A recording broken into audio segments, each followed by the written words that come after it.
can't swallow a BB. Oh, boy. Unbelievable, he's saying. How could a guy get a flop like this? Let's go with a turn.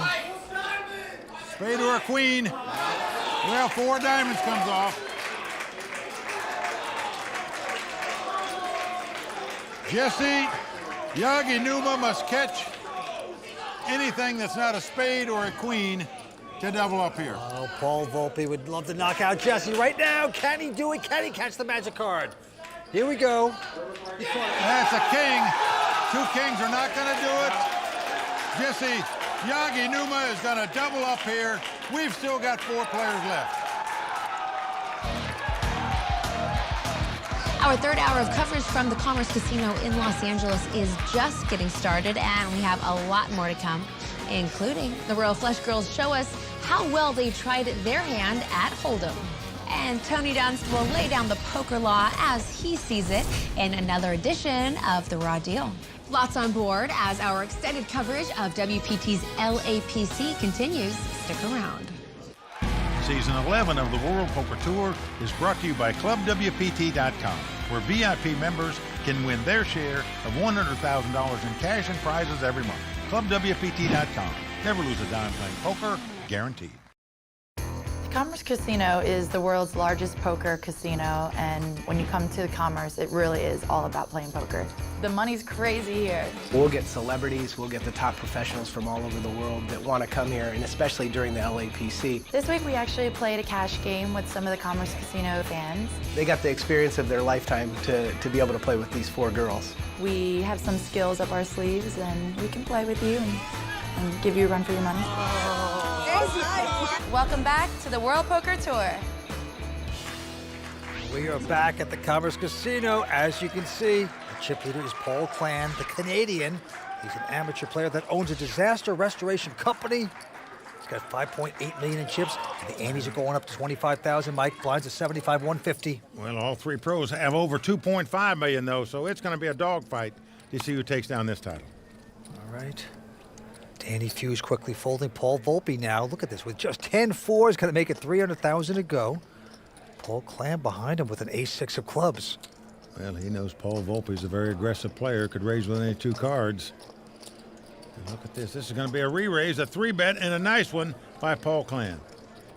But not so fast. Jesse behind him has ace-queen. He says all in. Volpe goes out. Wow, what a nice all-in bet by Jesse Yaginuma. The local here.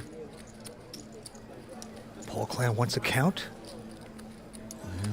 It's going to cost him about another 1.8 million to make this call now. He's the chip leader and could afford it, but do you really want to put that much in there with ace-6? He says no, and a good laydown by him. But what a nice all-in bet right there, over the top of both of those guys for Jesse. It certainly was. The local makes good right there. The crowd loves this. We're down to 4 players here at the LAPC, and I am joined by Larry Fulop, who I pried away from the Royal Flush Girl Social Bar. Sorry about that, by the way. I want to talk to you about how you found yourself here through WPTFoundation.org. I was looking on the website and looking at different opportunities, and I saw this unbelievable experience, they called it, where I got to have dinner with Tony Dunst, who is obviously one of your commentators or your peers. Ideal analyst. Yep. And then today I got to experience the taping and spending time watching the final table of the LAPC. And it's so wonderful. You can log on to WPTFoundation.org, not only win an experience, but check out all the other items up for grabs that are very attainable and also benefiting the WPT Foundation, which does really wonderful things for so many charities. And obviously the best thing about it is the money goes to charity, and that's obviously the best part about it. Yeah, and hanging out with the Royal Flush girls, right? The whole experience is great. Thank you, Larry. Check out WPTFoundation.org. Looks like action is starting back up, so I'm going to send it down to Mike and Vince. But back to this hand we go. A quick fold by Paul Clan. Jesse out as well, so down to the battle of the blinds here. All in. Well, Danny Fuse now going to set it all in with an ace-7. And a quick call by Paul. Volpe with ace-queen of clubs. Vince, that was essentially a $3.5 million all-in bet there by Danny Fuse. A snap call by Paul Volpe. So this a massive pot of nearly $7 million. Now Danny has a few more chips than Paul, but not many. Boy, Danny just overbet that. Wow. What happened? Well, I could have just raised 850 like I'm supposed to. Instead, it all went in there. A 7 right on the flop. 10, 9, 7. Danny Fuse is out in front. Could this be deja vu? He had ace-9 against ace-10. When Toby Lewis went all in, he won that pot. Could he do it again? Can lightning strike twice? 10 of clubs pairs the board, but 4 clubs now here for Paul Volpe. As you can see, Paul Volpe perking up when he sees that card. He knows he'll split the pot. If a 9 comes up, he'll win with a queen or a club. So a lot of outs now for Paul Volpe. Paul Volpe will go out of this event if he doesn't hit a club. Oh, he hits a club! He hits the club! And that is going to destroy Danny Fuse's stack. You talk about a dagger in the heart for Danny Fuse. There it was. He out-flopped him and then watched his opponent hit club to make a flush to virtually destroy his stack of chips. Oh, yes, it is. Now, he won't go home broke yet. He's on a severe short stack. Danny Fuse in trouble right now. We're coming back for more on the World Poker Tour. The WPT Foundation is dedicated to supporting great charities around the world. Now, you can help the WPT Foundation raise money for some great global causes. Check out all the incredible prizes, trips, and VIP experiences available through our online auctions at WPTFoundation.org. This episode of the World Poker Tour is brought to you in part by Vegas.com. Vegas.com. Do Vegas right.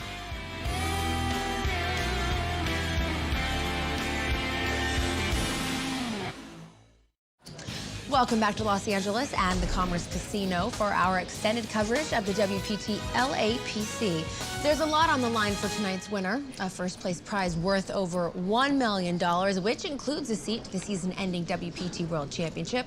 Of course, their name will be permanently engraved on the WPT Champions Cup. Plus, they will earn 1,400 WPT Player of the Year points, which will put them in the running for the season-long Player of the Year race. We're about halfway through the season, and currently, Grand Prix de Paris champ Matt Salzberg is in the lead. He not only won in Paris, but he took 6th place in 2 WPT non-televised main events that were held at Borgata in Atlantic City and Seminole Hard Rock in Hollywood, Florida. For the rest of the season, we will be keeping an eye on the POI race and keep you up to date on who's in the lead. In the meantime, let's get back to the action here in Los Angeles with Mike and Vince. Well, chip leader is Paul Volpe again, the great online player. He's got 6.9 million in chips. Paul Clan with 5.9. Paul Volpe came to this final table as chip leader, went to the bottom, and now he's back on top with 4 players left.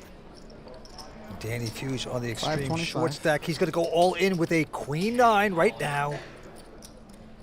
And let's take a look at Volpe's cards. Oh, a pretty solid king-jack. Vince is definitely playing the hand. It's just a matter if he's going to raise it and shut out the big blind or not. Where the most he can lose in this pot is 500,000. That's exactly what it looks like he's doing. He's coming over the top. Yep, makes it 900,000 to go. Clan goes away. Now, many players would call there and let the big blind call and just check it down, hope one of you can beat him, but not Paul Volpe. He re-raises in that spot. He's out in front with the king high. Danny Fuse must win this pot to stay alive. Let's see if he can do it. Danny Fuse from San Diego, tough cash game player. Longtime veteran in poker with a big run here tonight. Can he get lucky on this flop? Not there. It's a 7-6-4. Danny does have the queen of clubs, meaning club will win it for him, but he knows he's in dire straits to stay alive in this tournament and probably thinking about what might have been, Vince. Ace of hearts on the turn. No help for Danny. Danny Fuse must catch a queen or a 9. Otherwise, he's going to be our 4th place finisher. Oh, yeah. The fuse is getting shorter and shorter. Down to one last card, perhaps. Yeah, the board pairs 7s. Well, that's going to do it for Danny Fuse. Tough luck for the high-stakes cash game player. Had a big chip lead. Where do I go, senor? He could have been a big chip leader with 3 players left. Didn't happen. Turns out, goes out in 4th place. He's a strong player. He played real well. Had a bit of bad luck tonight. Danny Fuse out in 4th place. Going to take home $316,000. He's over to talk to Matt Savage. Danny, you were short stacked a lot of this tournament, then you had the chip lead tonight at the final table. How tough is it to finish fourth? Well, obviously you don't like it, but I mean, I think it was kind of out of my control. I had a key hand after I got the chip lead. I raised with 2 kings, and the guy, like Min, re-raised me on the button. I knew I had him kind of right where I wanted him, and you can't control what card comes off on the turn, unfortunately. So that was kind of the hand that started like a little downward spiral, and I never really recovered. So. Well, you showed a lot of class and confidence throughout this whole tournament. I'm sure we're going to see more on the circuit. Congratulations on your finish. Thank you very much. See you again. Back to you. Thanks. Yeah, Danny Fuse looks like a sad puppy. Good sport, though. Tough player. He's got to feel so disappointed because he knows he had a real shot to win this thing tonight, and it didn't happen. Now, Danny Fuse, cocktails are calling. But right now, we have 3 players remaining. Paul Volpe is the chip leader, 7.8. Paul Clan, 5.7. And of course, Jesse now with about 1.9. Here we go, Paul Clan. He's going to muck his 9-4. Jesse takes a peek at a Jack-9. And he is going to shove with Jack-9. Paul Volpe cannot play with the 10-8. He folds the hand. So Jesse picking up a small pot there, blinds and antes. Happy to get it. Sometimes you just got to bet with nothing. That's what Jesse did. Nicely done. Picks up that pot. All right, action on Volpe now. He's got a nice ace-10. Well, going to raise on the button to 400,000. Paul Clan out. Jesse with a queen-jack. All in. He's thinking about it. He's done it. He's Wow. going all in. And a Going snap all call, in. of course, by Paul Volpe. Doesn't just call to see the flop. Just goes all in, pre-flop, and a snap call by Paul with the ace-10. And what a good call it is. He is out in front. Got a chance to eliminate Jesse and play heads up for the title. Let's get it, buddy. Now, Paul Volpe in great shape. To take a commanding chip lead. Going into heads-up battle if his ace-10 will hold up here. Oh, let's take a peek, Mike. Comes 9-8-4. Just give him a gut shot straight draw, but right now Jesse's looking for a queen, jack, or a 10. Nothing else will do for him. Jesse looking stunned.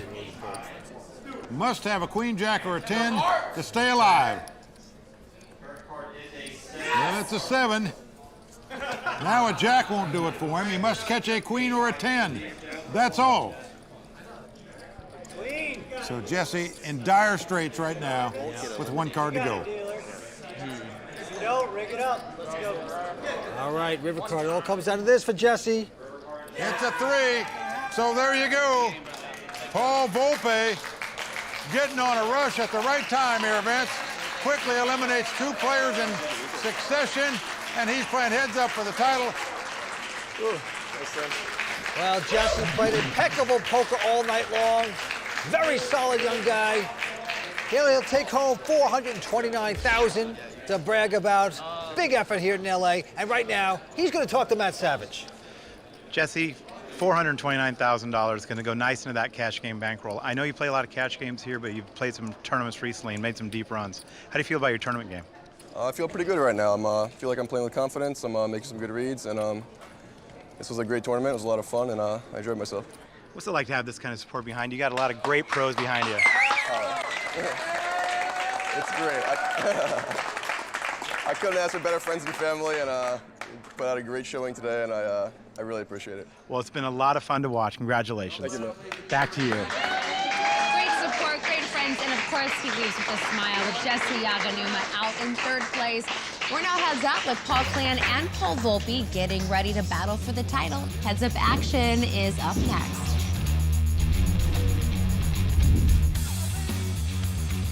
Good time, man. Well done.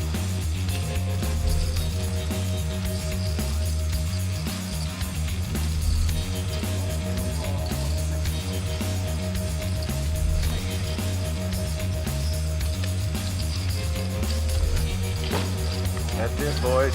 We're done. As is the custom on the World Poker Tour, when we get down to heads-up play, we have our money presentation. So show us the money! Out come the Royal Flush Girls, Jeannie, Brittany, Ivy, and Danielle slapping down the most beautiful bricks in the world. Those are the bricks of cash. Well, that's nearly $1.7 million they're putting on the table. That's what these two guys are going to divide up. The question is, who's going to take down the $1 million first place prize and get his name engraved on the WPT Champions Cup?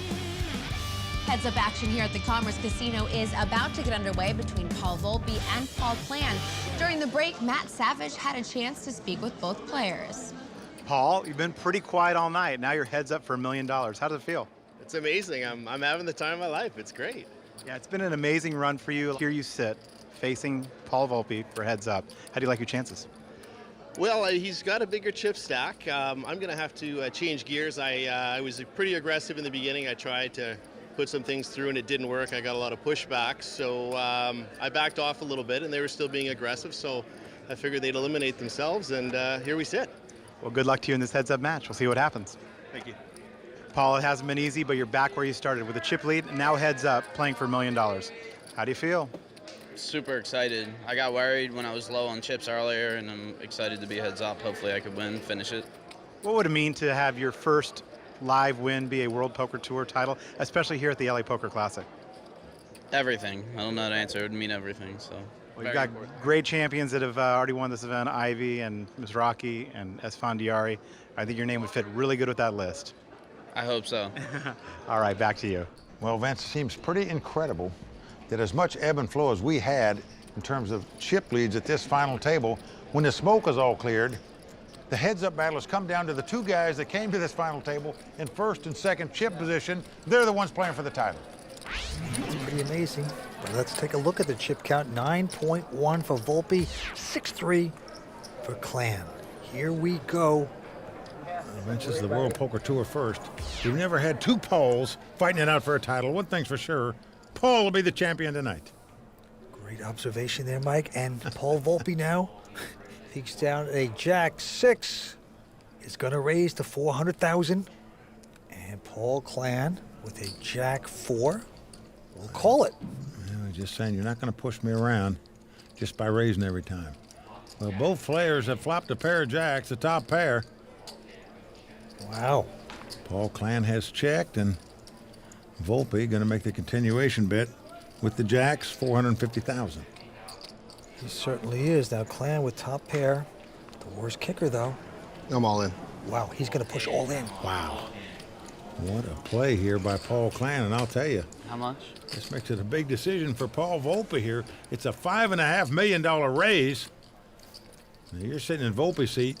You've got the chip lead. You feel like you're the better player. Do you really want to gamble nearly $5.5 million on this call? It is tough, folks. We know he's got top pair. Got him out-kicked an ounce. Figures to be a split pot if he does call, but I'm telling you, it's tough to make in this spot. But Volpe knows the guy would easily make this play with maybe a 10-9 in his hand. Maybe a king-9 even. Tough decision for Volpe here as to what to do. Well, if you had a king-9 or something like that, he most likely would have raised, though. So you just don't know. Look at this. Volpe is going to lay it down. I got to take a look at a Wonder Cam and see if something crazy would have happened. Would this tournament have been over? Well, it's a Queen of Hearts and a Deuce of Diamonds, so they would have split the pot. Well, that would give Volpe his 900,000 back, but as it is, credit Klan to making a good all-in bet right there to win that pot. That is a strong move. Well done by Paul Klan. Now this time he's got a 9-4 of hearts. Well, the Jack 4 worked out for him last time. Why not the 9-4? He is going to raise it. 400,000 to go. Doesn't play like an amateur. He plays real solid, strong. Paul Volpe with the Queen set of hearts is going to call it. And we are flopping. Now flop comes King 5-3, 2 spades. Volpe's going to check. Now Klan going to make the continuation bet here with just the junk. 400,000, but look at this. This is what we call the flute call. Got no hand and no draw, but just calling to try to take the pot away from the guy later. Now a 10 of hearts comes up, so now he's made a flush draw on the turn, as have both players. Volpe out in front with the queen high. Yeah, Volpe checks. Paul Clan also going to check. Let's see if Volpe hits the flush. No, a 9. And that's going to hit Paul Clan for a pair of 9s. Now Volpe, hoping his opponent's got a pair of 3 or 5s and might throw the hand away if he bets. So he's firing out 850,000 here. Certainly is. Paul Clan now considering this. He makes a solid call with the 9s. Now what a call by Clan. He's going to win this pot. Queen high. He turns up the pair of 9s, and Volpe's just taking a big gulp right there. He's looking to say, why do I have to even know that word float? You got to say queen high. You don't want to show the hand. It's embarrassing. It's awful. That's the 3 words you're thinking about right now is river suck out, because that's what his opponent did to him there. That's a beautiful thing. Well, Vince, as we know, the Commerce Casino provides poker action for everyone. They've got cash games and tournaments of all sizes. They do. Everybody loves it here. They do. Now, if you can't travel to LA to the Commerce Casino, you can play on clubwpt.com and have all the poker action you want. On top of that, you can get the WPT magazine, all kinds of great information to improve your game. And you can also get videos of great shows, epic shows that you can have and you can watch and study. Yeah, Vince, and don't forget, you can win cash and prizes every month on clubwpt.com, as well as seats into WPT events by just playing on the site. Just like Chris Taylor and Zoltan Kovacs did. They had a great poker experience here at the LAPC. You said it, Mike. You know, and they are living proof that you don't have to put up a lot of money to win big, to have a great poker experience. Because at clubwpt.com, all you have to do is sign up. You play all the poker you want. And what's exciting is it's available on both PC and Mac. And you know what? I personally love the great virtual items you can share with your friends while you play. I mean, it's more fun than ever before. Oh, you're right, Vince. It's a great deal, fantastic experience. Enjoy the entire site by becoming a Club WPT VIP member for one low monthly fee. Sign up today and win your share of up to $100,000 in cash and prizes every month. ClubWPT.com. Never lose a dime playing poker, guaranteed. Okay, Mike, the blinds are going up to 125, 250. We got a $25,000 ante. We've also got a new chip leader in this heads-up battle. Paul Clan out in front. 8.5 million to Volpe 7 million. So the tide has turned. Volpe with an ace deuce has raised it to 500,000. But look at this, Paul Clan with ace 6 of clubs. I'm all in. Wow. Nothing but big bet poker for this guy now. Vince, give Clan credit. He understands this guy might outplay him if he keeps the pot small. He's trying to make him big and end this thing right here, right now. And right now, Paul Volpe is doing somersaults as this guy continues to move in on him and take pots away from him. Pretty impressive by the Canadian, who's an owner of a disaster restoration company in Canada. He can play with the big boys. He's showing that here tonight, Paul Clan, this time with ace-queen.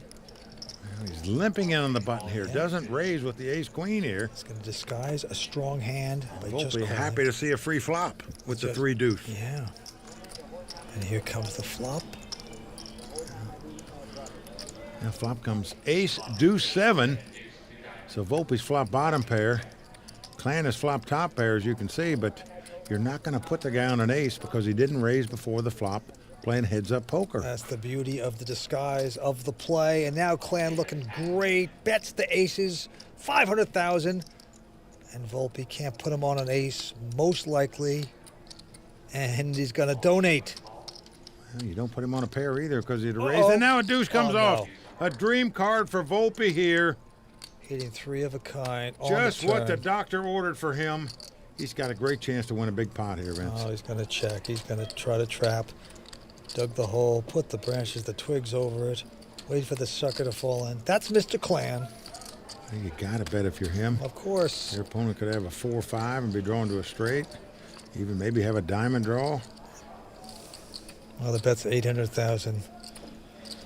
Oh, boy. Here comes the fly trap. Yep, all in and a quick call. Well, all in and called. And look, Clan was getting up to raise his arms in victory. Now he's sitting back down, realizes he's got to catch an ace to win this pot. Otherwise, Paul Volpe is going to have a 5-1 chip lead in this heads-up battle. Incredible turnaround right here. Certainly is. Are the ducks quacking? Let's see. Yes, they are. 6 comes off on the river. A huge double up by Volpe right there, and he now takes a commanding chip lead in this heads-up battle. We have reached the point in our competition where Tony Dunst is feeling the need to chime in. And of course, that means the latest installment of the Raw Deal is up next. You don't want to miss it, so stick around.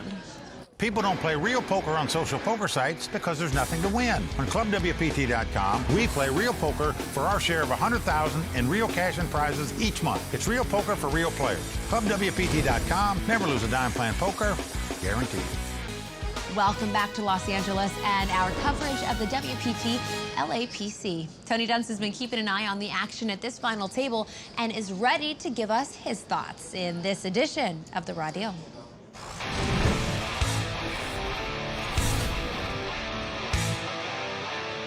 Entering the final table, it seemed like there was a lack of big-name players for such a premier event. But what we lacked in celebrity, we definitely made up for in talent. Not only did Paul Volpe have the chip lead entering the final table, but his experience and results made him the clear favorite. Volpe has been considered one of the best online tournament players, and now he's turned his attention to the live circuit. Surely a man of Volpe's abilities would get the best of an amateur like Paul Clan if they got heads up, right? Let's break it down. Volpe started the heads up match against Clan with a small chip lead and effective stacks fairly shallow in relation to the blinds.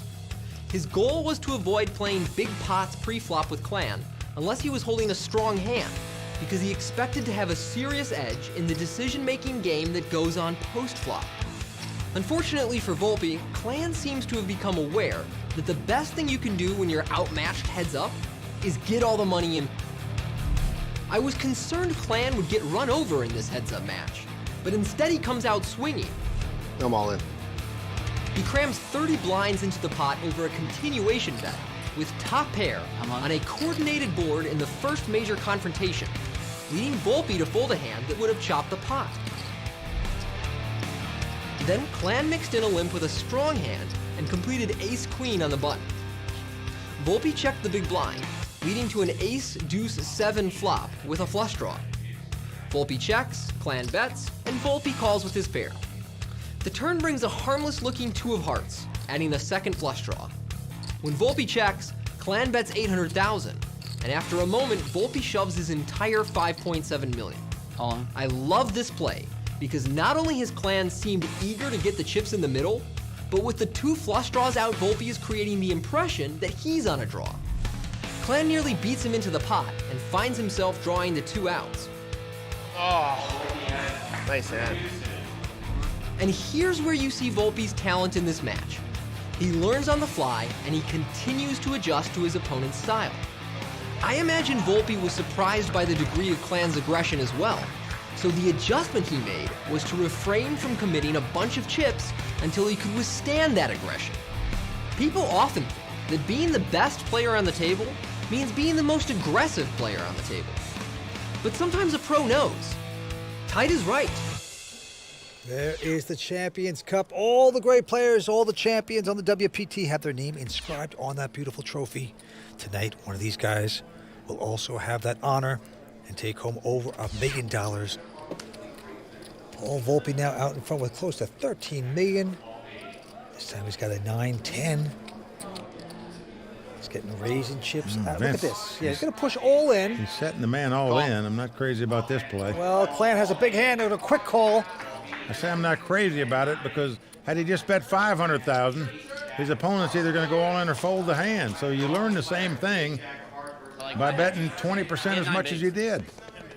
Well, all Volpe has to do is hit a 9 or a 10, and he'd be very happy. He'd probably be out in front. So we will see. I still have to double up one more time. Paul Clan and a big chance to double up. Well, he's about a 2-to-1 favorite to do so. Clan talking to his wife on the sidelines.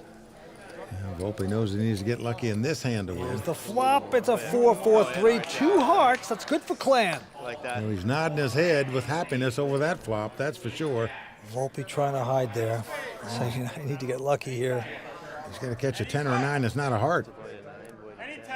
The king of clubs. Now you see a couple of real good players. Christian Harder and Aaron Elias sweating Volpe on. Volpe would love to catch a miracle and knock out Paul Clan at this moment. Yeah, there's only one. And it's a 7. Well, Vince, some people might wonder about that all-in bet with the 10 high right there by Volpe. He just took a 5-1 chip lead in the heads-up battle. Turns out his opponent picked up a big hand, won it, doubled up, and they're right back where they started this heads-up battle, where Volpe's got about a 3-2 chip lead. What a battle we are seeing. The Andes are now going up to 50,000 blinds, 150-3. Paul Clan looks down at a king 10 offsuit. And he will raise, goes to 600,000. Volpe, let's take a look at his hand. It's a jack 9 of hearts. Oh, Volpe with the chip lead right now. Whoa, he says all in. All in. Incredible. Thought he was trying to play small pots. Call. Whoa. Oh, and he's been called. What a call by Paul Clan here with just a king 10 offsuit. Oh boy, the Canadian must have had a feeling it's the best call of the night. King high. That's incredible, Vince. I mean, what am I supposed to do? That's $6 million more the guy called with a king 10 offsuit there for his tournament life. Didn't take any time doing it. He just put Volpe on. Not much of a hand. And right now, Clan's king 10 out in front. Here comes the flop. Deuce 3-4. So far, the king high is good. Volpe could backdoor hard flush. Otherwise, he needs to catch a jack or a 9 to win the pot. Wow, Paul Clan from Canada in great shape right now with 2 cards to come. So 3s with the 4, and the turn will be a queen of hearts. Always 4 hearts on the board now. Volpe needs a heart, a jack, or a 9 to take this title. Takes the title. It's a major one. Volpe with a big chance right here. It's all coming out of this right now. Well, he backdoored a flush to knock Danny Fuse out of this tournament. Can he do it again to win the title? Can Volpe pop his heart? Let's take a look. Wow, 6 of diamonds. Smoke. Paul Clan, he's going to take this pot. He's absolutely crushed Volpe. Well, just incredible. There you see him over celebrating. His wife, his brother, his dad, they're all in the house. Whoa. Rooting Paul Clan on. And they don't have much more to root for, Vince. That guy is on the verge of taking this title. He is on the morphine drip right now. Paul Volpe, stunned. He was 1 card away from a victory, and now just a couple 100,000 away from a loss, being the runner-up here. Well, Vince, well done by Paul. That was a heck of a call he made with the king 10 offsuit there for all his dough. But he was right about it and won the pot, and here we go. Look at this. Paul Volpe on this hand has shoved it all in with a 10 high. Call. And Paul Clan is going to make the call with queen high. Paul Volpe going all in here with a 10-9 offsuit again. That was part of his downfall. When he got the big chip lead, he moved all in with a 10-9 offsuit for $2.5 million. His opponent called him when he had the ace-jack of hearts. Here he's called him with queen 5 of hearts. He's got the best hand again. Paul Clan could win this title right here, right now, if the queen high holds up. I think you're real. Here comes the flop. Queen high out in front for Clan, and the flop is a jack 8-4. It's good sweat. Open-ended straight draw for Paul Volpe. The queen high is the best hand. But Volpe's got a lot of cards to catch to win this pot. A 7, 9, 10, or queen. Volpe has a lot of hope here. Here we go, 4th Street. Deuce of hearts. Well, that takes a lot of the outs away from Volpe here. Volpe must catch a 7, 9, 10, or a queen. That's not a heart. Mike, you think about it, all the great pros in this tournament out, and right now we have an amateur Canadian about to take the LAPC title. 1 card away. He's got a big chance right now. Let's see if he can do it. He's done it! An ace comes Holy off on the smoke. river. And Paul Clan will take this title down. Folks, this is not as big as a miracle on ice, but I'll tell you, in the poker world, this is a pretty good win for an amateur player. Tremendous. He played great. Well, Paul Volpe is going to take home $651,000. He's the runner-up. He's disappointed, and he's talking to Max Savage. Paul, you seem to have control of the table for much of the night. What happened there at the end? He played really tough heads up. Lost a couple all-ins and couldn't finish. I had him short. Just couldn't finish. Still a lot of money. It's a nice finish here at the LAPC. Are you happy with that finish? It's bittersweet. If you told me before the tournament started I would get second, obviously I'd be super excited. But once you're here, it's hard to get here, so you want to win. But I'll have another shot. Yeah, we'll definitely have another shot. Mike, over to you. We're with the LA Poker Classic champion, Paul Clan from Vancouver, British Columbia, Canada. Paul, you were the lone amateur at this table. What people want to know is, as an amateur player, do you feel like you can compete with the top pros out here on tour? Well, I did today, so yes, absolutely. Thank you. Well, you certainly did. What an ebb and flow we had at this final table in terms of chip count. Did you ever think you had it won for sure? Or were you just holding on and hope to get lucky? What was your game plan here? Well, my plan was to be a lot more aggressive. I had laid back earlier. When we got to heads up, I really wanted to push it and be a lot more aggressive, and it worked out.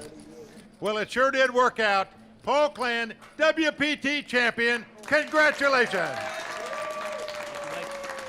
Paul, in addition to the $1 million in cash you're going to take home with you and your seat into the WPT World Championship, you're also going to get your name inscribed on the WPT Champions Cup with the legends of the game, all the WPT champions. Tell us how that makes you feel. It's amazing. It's absolutely amazing. Ah, one more WPT title goes back to Canada. Congratulations to Paul Clan, our champion. Kimberly, back to you. This title couldn't have gone to a nicer guy. Congratulations to Paul Clan, the WPT Season 11 LA Poker Classic champion.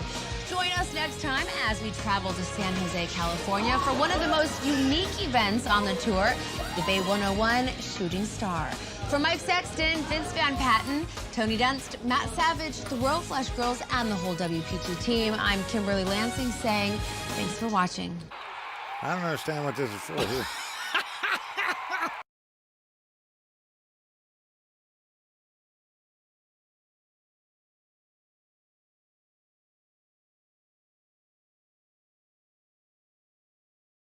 The World Poker Tour is brought to you by ClubWPT.com. Never lose a dime playing poker. Guaranteed.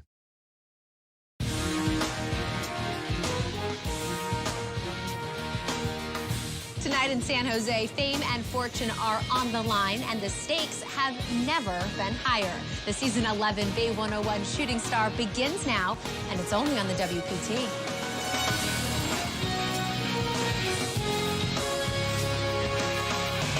Well, the crowd all standing. He is circling the drain. They are going bare knuckles in the center of the ring. He needs the extreme miracle.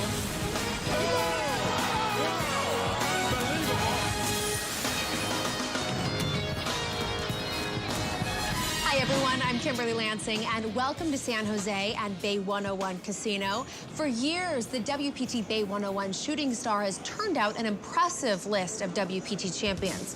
From young pros such as Nam Lee and McLean Carr cementing their first major victory, to local favorites Danny Nguyen and last year's champion Moon Kim stealing the show. This is a can't-miss tournament on the schedule. Now, it's also a unique event that features a number of poker pros with a bounty on their head and a target on their back. And you'll see surviving this obstacle is no easy feat. The Poker World star-studded elite descended on Bay 101 in San Jose, California to meet the masses of fans waiting for an autograph, handshake, or high five. Yeah, we want pictures. Thank you so much. Good luck. All the players took their seats, including 26 shooting stars that had a target on their back and a $2,500 reward for busting them. Danny Negreanu here, playing Day 1A of the Shooting Stars. $2,500 bounty on my head, so come and get it. Come get it, bitch. It's a Canadian gold medal in hockey here, boys. We checked in with Bounty and Season 9 ones to watch Faraz Jaka, who spent the preceding days to the event on a path to spiritual enlightenment. I spent 10 days in a Buddhist monastery. We literally meditated for about 11 hours a day, got rid of all our attachments, and we definitely picked up a lot of skills on how to increase our focus and try to block out a lot of the negative energies. Now I'm an enlightened man. Running into some bad luck early on was Season 10 champion and shooting star Will Fayella. Gotta change my luck, man. Gotta change my luck, kid. Who decided he needed a luck changer and made an appointment with the in-house beautician. Bye-bye. Nice knowing you, bad luck. If it works, if I'm the chip leader at the end of the day, I'm gonna come back and tip you big. I feel good, I feel clean, I feel lean, and I feel mean. Lucky boy, man. Luck was not on the side of two-time WPT champion Michael the Grinder Mizrachi, who fell to fellow bounty Sean Buchanan. The first bounty out, and I never do well in this tournament. And many more bounties were soon to follow. Since players were allowed one re-entry. Good luck. I'll see you tomorrow because I'm back. You get rebuys this year. Thank you.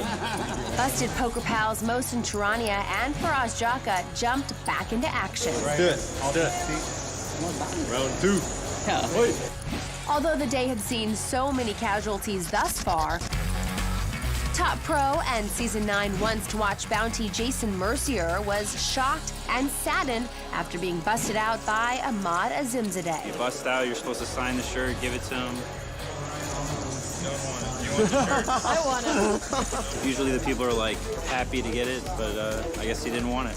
I've done this many times before, and I don't want it. It's a little bit rude. I'll take the money anytime. And unfortunately, even with a new due, Will Fayella busted too. Tried the haircut, tried everything, nothing worked today. Will probably should have kept his hair, like the Grizzlies Season 9 ones-to-watch Lucky Chewy Andrew Lichtenberger, who nearly tripled up in an incredible double elimination hand against Jerry Yang, and Matt O'Donnell propelling Chewy to the top of the Day 1A leaderboard and earning him $10,000 for being the end of the day chip leader. A lot of good hands. But it was amateur player Greg White made the most of his day. It was awesome. I won a bounty. I got 183,000 chips. I am having a ball. I played with Doc Sands, Eric Seidel, Greg Mueller. This is the bomb, baby.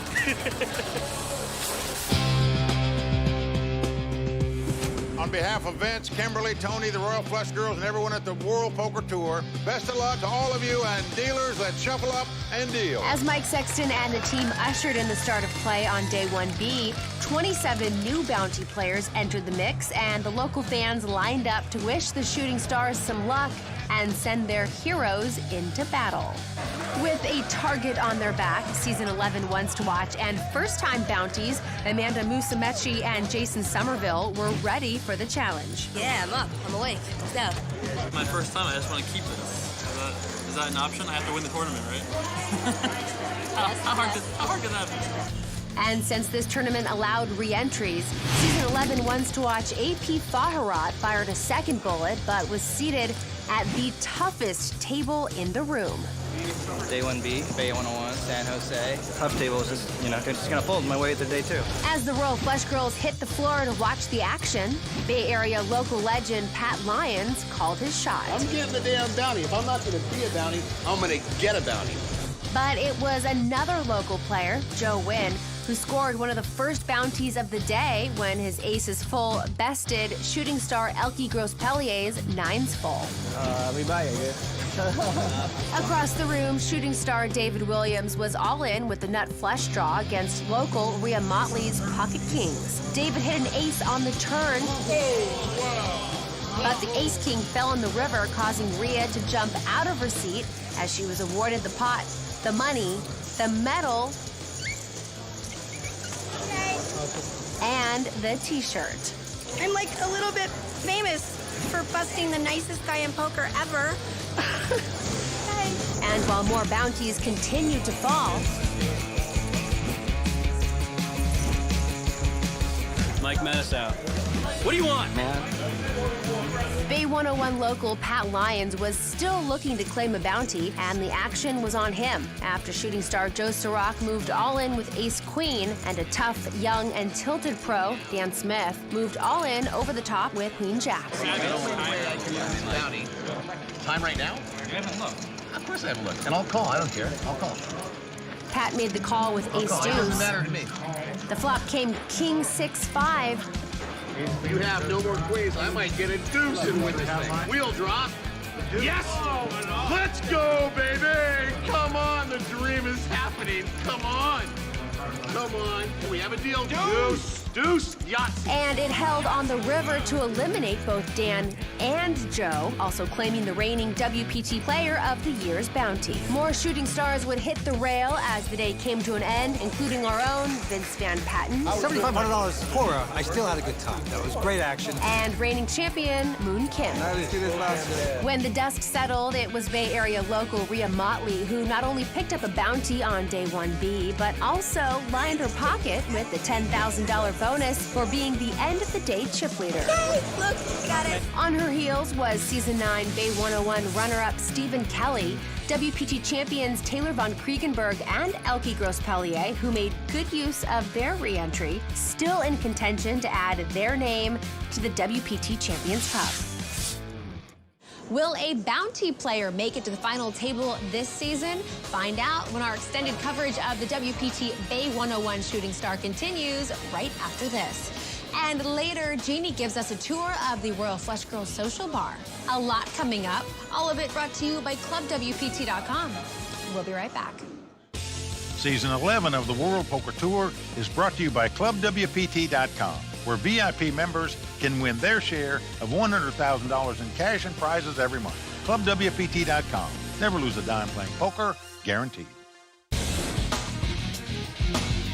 Welcome back to San Jose and the World Poker Tour's coverage of the Bay 101 Shooting Star, where a star-studded field was still in contention to not only make the money, but to make it to the final table and vie for a spot on the WPT Champions Cup.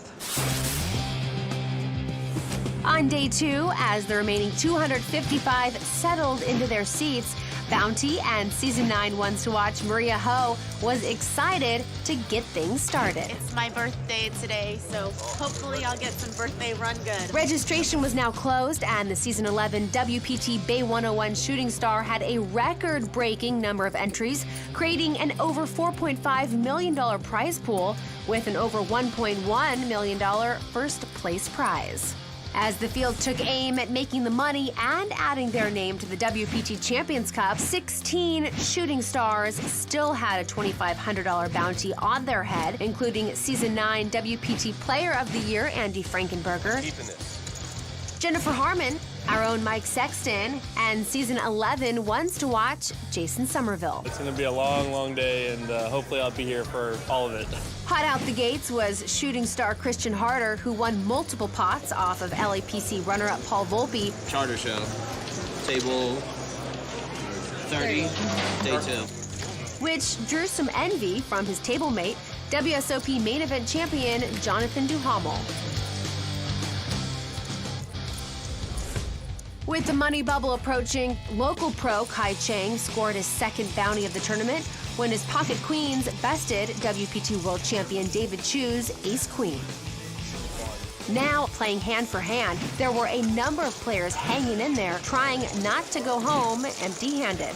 Yeah, he's going to get paid. On the short stack, 22-year-old pro Jeremy Druckmann moved all in, holding pocket eights, and was called by three-time WPT champion Carlos Mortensen, who picked up pocket kings. With no help on the flop, Jeremy was hoping to catch one of his 2 outs to stay alive. But with a 6 on the turn and a deuce on the river, Jeremy found himself 1 spot short of making the money in San Jose. You gotta play for first, so, I mean, what can you do? It's pretty standard. After the bubble burst, so did the hopes of many players who wanted to hoist up the WPT Champions Cup in victory, including WPT World Champion Scott Seaver, past WPT finalist Michael Benvenuti, and Season 11 champion Andy Wang. And while past ones to watch Maria Ho got her birthday wish with a big double-up, her fellow Season 9 ones to watch Matt Affleck got involved in a pot with LAPC runner-up Paul Volpe.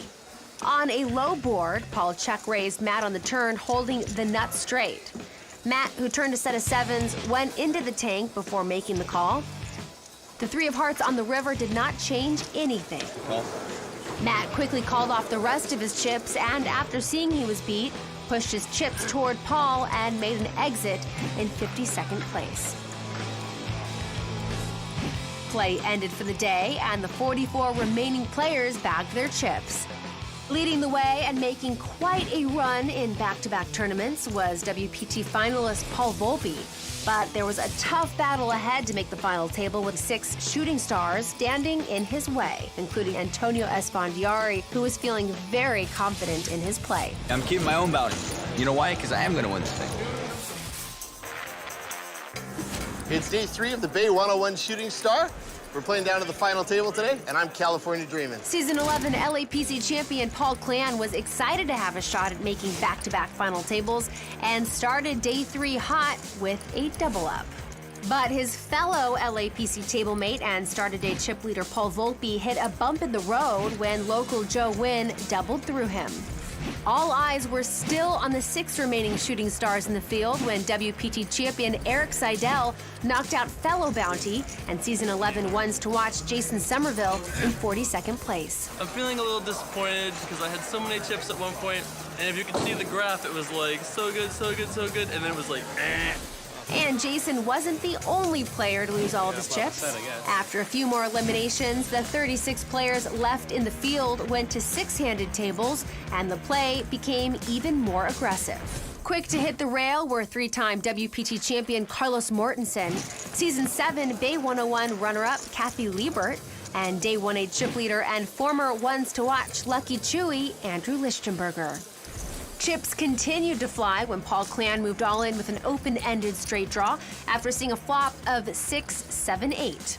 Shooting star Kyle Julius called for all his chips with an overpair. Kyle was looking good to double up, but a 5 on the river completed Paul's straight, and the LAPC champ claimed his first bounty of the tournament. Former ones to watch Maria Ho was the next shooting star to fall. I'm super sad. Though he had a rough start to the day, Paul Volpe moved his game into high gear when he eliminated Season 7 WPT Player of the Year Elke Gross-Pellier in 15th place. Then he earned his first bounty when he busted his buddy Christian Harder in 13th place. The spotlight turned to 3-time WPT finalist Danny Wong, who went on a rush when he picked up aces to eliminate WPT champion Paul Clan in 11th place, ending Paul's remarkable back-to-back run. It was a fun 2 weeks in California, and I had some decent success here as well. I would have liked to have gone further. It's pretty disappointing, but that's poker. Danny then picked up ace-king of hearts, and after a 5-bet all-in by shooting star Antonio Esfandiari, Danny made the call. Antonio then turned over pocket jacks, and now they were racing for over $4 million in chips. Oh my God. Everyone held their breath, and on the flop, Danny paired his king, leaving Antonio 2 outs to stay alive. But a 9 on the turn and an ace on the river sealed Antonio's fate as he made an exit in 9th place. But Danny's good fortune was short-lived as he picked up ace-king yet again, but this time he doubled up Paul Volpe, who's holding pocket aces in one of the largest pots of the tournament. Now short-stacked, Paul finished the job, eliminating Danny in 8th place. With only one more elimination until the televised final table was set, retired businessman Steve Bem moved all in with ace-queen, and the last shooting star in the field, Eric Seidel, made the call, holding kings. The local crowd gathered in anticipation, as much was riding on the outcome of this hand. Eric's kings held, and Steve would fall short of the televised final table and was eliminated in 7th place. After 4 full days of poker, the final table at the WPT Bay 101 Shooting Star was set with a cash game pro, 2 local amateurs, an online grinder, the Season 11 LAPC runner-up, and arguably the greatest poker player of all time fighting for a spot on the WPT Champions Cup. What a dynamic final table we have. And now for more insight, let's turn to Poker Hall of Famer Mike Sexton and tennis champion and poker expert Vince Van Patten. Mike, I'm going to start with you. Paul Volpe. He makes back-to-back final tables and enters both with the chip lead. Now, obviously, this is quite an accomplishment, to say the least. To what do you attribute this success, and do you think he'll win tonight? Well, obviously, Paul Volpe, a phenomenal poker player. The guy is a lion on the green felt, no doubt about that. To make back-to-back final tables on the WPT is rare, but to come in as a chip leader both times when you made those final tables is incredible. It's something that's never happened in the history of the World Poker Tour. And as much as I admire Paul's feat of accomplishing that, I'm not picking him to win tonight. I'm going with the guy sitting in second chip position. He's a WPT champion. He has 8 World Series of Poker bracelets. And he's in the top 5 all time for money earnings from tournament poker with over $17 million. Kimberly, I'm an old school guy, and I'm going with the old school guy still in this tournament, Poker Hall of Famer, Eric Seidel, my pick to win. Ah, you jinxed him. Vince, like Eric Seidel, you had a bounty on your back. Do you think this made his run to the final table more challenging? Well, Kimberly, when you're a bounty, you have no friends at the poker table. Oh, boy. They laugh at your jokes, but deep down, they just want to rip your heart out and take the bounty money, the cash, right then. But that's not the worst of it. The worst is, usually in a tournament when you get knocked out, you can walk away quickly into the darkness of the casino. But when you're a bounty, you got to stand there. Phil, they'd like you to sign the shirt. You stand there, you have to sign the T-shirt, you got to act like you're happy. Nice hand, buddy. It's absolutely miserable, very tough to take. So good luck. But it was good for one man, and that's the great Eric Seidel. And he's over to talk to Executive Tour Director Matt Savage. Eric, you're the longest tenured shooting star. What keeps bringing you back to the Bay 101? Well, I think this tournament started with Marco Trappini's love for poker and, love for the people and the players. It's a special feeling of community that they have here at Bay 101, and it's really my favorite place to play in the U.S. You're also kind of one of the old guys at a very deep final table. How do you plan to wear these young guys out? I don't think that's going to happen. This is a very tough field, so, I'm just going to go in there and play and hope things go well. All right, Eric, good luck to you. Okay. Kimberly, back to you. All right, thanks, Matt. I sure wouldn't want him at my final table. Huge money on the line tonight as the winner will take home over $1.1 million, a seat to the season-ending WPT World Championship, and the distinction of having their name added to the WPT Champions Cup. The start of the Bay 101 Shooting Star final table is moments away, so stick around. This episode of the World Poker Tour is brought to you in part by Vegas.com. Vegas.com. Do Vegas right.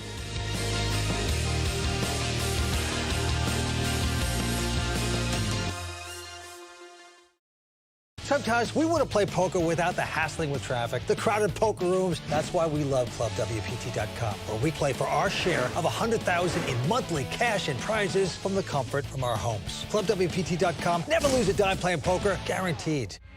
You always dream of maybe one day being at the WPT final table. Winning the title, just having your name on the trophy, would be the ultimate success. I've got butterflies, for sure. Chris Johnson! I think once the card is getting aired, I'll be ready to go. For people that don't know me, I could play it off like I'm an amateur, but I have the skills. That's a secret in my game plan. From Sunnyvale, California, Nguyen! Blessed, very blessed to make it this far and to hear from the pros that, hey, who is this kid? Just boosts my confidence. I'm sure everybody's going to want to beat me, not necessarily because I'm a bounty, just because I'm the old guy at the table. Hi, everyone. I'm Mike Sexton. Tonight, we're in San Jose, California for the final table of the Bay 101 Shooting Star Tournament, one of the most exciting stops on the tour. Joining me, as always, in the booth, my good buddy, my friend, and my fellow fallen bounty, Vince Van Patten. Oh, Mike, we fell. We're losers here this week, but right there's 6 winners going after a huge title and to have their name added to the WPT Champions Cup. Let's take a look at what happens. Let's go to the felt. Well, there you see Paul Volpe for the second WPT event in a row. His chip leader coming to the final table with $5.4 million. Eric Seidel in second place. That's what they're playing for. Over $1.1 million going to the winner tonight. That's right. The antes are 5,000. Blinds are 15 and 30. To the felt we go. Kai Chang, businessman out of Albany, California, pretty close to here. It's his 5th WPT cash. He's going to quickly fold his hand. Joe Keither going out. Yep. Joe Nguyen also folding. Eric Seidel not going to play, so it's around the horn to Chris Johnson. The battle of the blinds. Chris, a pro poker player, plays cash games in Las Vegas for the most part, up against one of the great tournament players in the world, Paul Volpe. It's ace-jack for Chris, and look, Paul's got ace-queen. We started with like 2.8. Yeah, Volpe with ace-queen. Nice kicker compared to Chris Johnson here. You can see some big fireworks pre-flop, but no. Paul Volpe opts to just call with the ace-queen, going to camouflage the strength of his hand. Let's see how that works out for him. Well, flop 9-4 deuce, no help to anybody. Action on Chris Johnson. He's going to slow down. No continuation bet. Checks to Paul Volpe. And Volpe's going to take control here, making a bet of 90,000. Well, Chris going to make the call. Chris in a bit of trouble right now.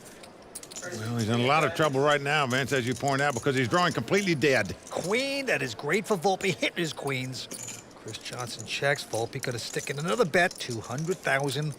Well, Chris is going to make this call, and whatever he puts in here from here out, he's just throwing away, Vince. He cannot win this pot. Doesn't matter what comes up. He's gotten stubborn. He's made the call. 8 of clubs on the river. Irrelevant card. Johnson going to check again. Well, again, Volpe reaching for chips, and why not? Top pair, top kicker. 475,000 is the bet. And there you see Chris hitting the thinker position. What to do now? Oh, boy. Don't do it to yourself. Yep, he's done it. 26-year-old has done it. He's made the call. He's going to smart from that one. Paul Volpe, our chip leader, extends the chip lead in hand number 1. Well, Chris recognizing Volpe's a very aggressive player. Steals a lot of pots. There's the Royal Flush Girls Social Bar, a great addition. And if you're a Club WPT VIP member, you get preferential treatment at that beautiful social bar. You know, Vince, in addition to our main tour stops, the WPT also has regional and national events, all of which are WPT caliber events with a variety of accessible buy-ins, ensuring players a professional and high-quality experience worthy of the WPT name. That is right, Mike. And since we last saw our viewers, the WPT hosted a national event at Merit Crystal Cove Hotel and Casino in Cyprus, where Sartouch Turkash took home $115,000. And if you'd like to learn more about upcoming events, head over to WPT.com for more info. All right, back to the action. There you see Paul Volpe well out in front. Eric Seidel in second place. Those are the two big guns at this table. They'll be the two guys to beat, in my opinion. And there's a 5,000 blind, still 15 and 30. Joe Nguyen, who just took a hit there, is going to fold. Seidel out. And now Chris Johnson, who plays so quick, finally going to take a breather. Well, no breather for Paul Volpe. Raises it up on the button with a 5-deuce offsuit. It gives you a glimpse of why Chris Johnson called him a minute ago, because this guy plays like Look at this. Kai in with a little suited connector. And now Joe Keither from Vegas, 25 years old, also calling with King 10. So we're going to have three-way action here. Flop his 5-4-3-2 clubs. Uh-oh. Look what Kai has flopped, folks. The nut straight with a straight flush draw. Well, he subtly checks it. Joe is checked. Paul Volpe betting with a pair of 5s. Oh, wow. You know that Paul Volpe thinks that's a pretty good flop for him. Top pair and an open-end straight draw. Little does he know the kind of problems he's got here. Kai Chang with the nuts, the cinch. He does check raise it here. Makes it 335 now. Keitha going away, and now Volpe's saying, how much has this guy got? Well, it's a $200,000 raise, so Paul can afford to make it. On the left of Paul Volpe's name, there are chip stack indicators. And as you can see, Paul Volpe, the chip leader. Making the call. Here we go with the turn. Queen of spade comes off. Paul Volpe drawing dead. And an all-in bet by Kai. 2.7 million bet. That's an overbet in my opinion. I mean, you want your opponent to play this hand. But the overbet runs Paul Volpe out of the pot. Is that like 3 million? I don't know. Kai hoping he flopped 2 pair or something where he might call. Got a bet to fold, right? Try it. He's not gonna fold. And this is a guy that graduated out of UC Berkeley. Tremendous school, of course. That's one thing you'll like about Kai. He's competed in Ironman competitions. He's a great athlete, huh? Back to this hand. Joe Nguyen is going to fold. Now the Eric Seidel. The great player is going to get warmed up. King 10 makes it 60,000. But right behind him, Chris Johnson with ace 10. Repops here, makes it 140 to go. As you can see, Chris Johnson is a 3-bet man. We saw him do it a minute ago with a queen 10. Now he's done it with an ace 10. Everyone else releasing their hands back on Seidel. Oh, he's going to make this call. King 10 versus ace 10. And here come the first 3. Now flop is queen 7-3 rainbow. Yeah, Seidel checks. Chris Johnson here. There's his wife, Brooke. And the young guy, 26-year-old. Out of Henderson, Chris Johnson making the continuation bet. Eric Seidel's going to fold. And Chris Johnson playing fast and playing well. I love playing. Now that I have a wife, I got responsibilities. That adds a little more pressure, but, you know, at the end of the day, I have to, you know, support them and try to make the most money. The WPT Foundation is dedicated to supporting great charities around the world. Now, you can help the WPT Foundation raise money for some great global causes. Check out all the incredible prizes, trips, and VIP experiences available through our online auctions at WPTFoundation.org.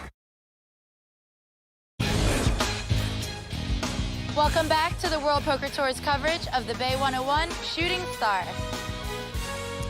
And Mike, I've always wanted to ask you, are you a PC guy or are you a Mac man? Actually, I used to be a PC guy. Now I am a Mac man. Well, that is good, because on ClubWPT.com, now you can play on Mac. And that means no installs, no downloads, just click on and play. On top of that, there's also new graphics. There's also a thing called Facebook Connect, which makes it a lot easier to play with your friends. Well, that is fantastic. Now everyone has the opportunity to cash in on all the Club WPT VIP benefits, as well as the chance to win their share of $100,000 in cash and prizes every month, and even a seat into a WPT event. So a lot of great things happening on ClubWPT.com. Check it out. ClubWPT.com. Never lose a dime playing poker, guaranteed. Okay, let's get back to the table. Paul Volpe, the chip leader, 6.3 million in chips. And the blinds are going up to 20 and 40,000 with a $5,000 ante here tonight. Yeah, Volpe in great shape. More than twice as many chips as anybody else at the table. That's a commanding lead. Action on Eric Seidel, quick fold. Chris Johnson also out. And now Paul Volpe with a king 10 will raise to 80,000. Well, Kai Chang right behind him. He's got the suited connectors you like to see flops with. He's also got position. He's going to make the call. Now Joe Keither out of Vegas, originally Wisconsin, will fold his hand. And Joe Nguyen.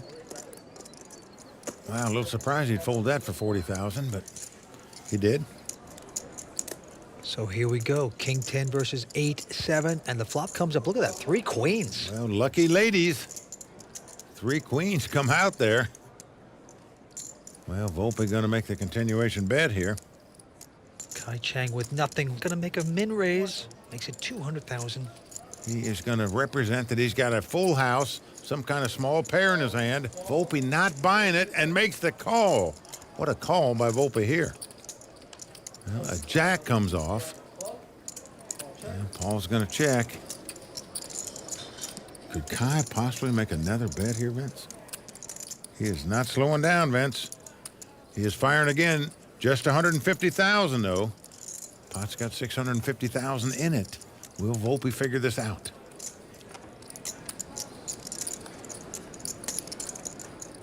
Well, Volpe throws it away.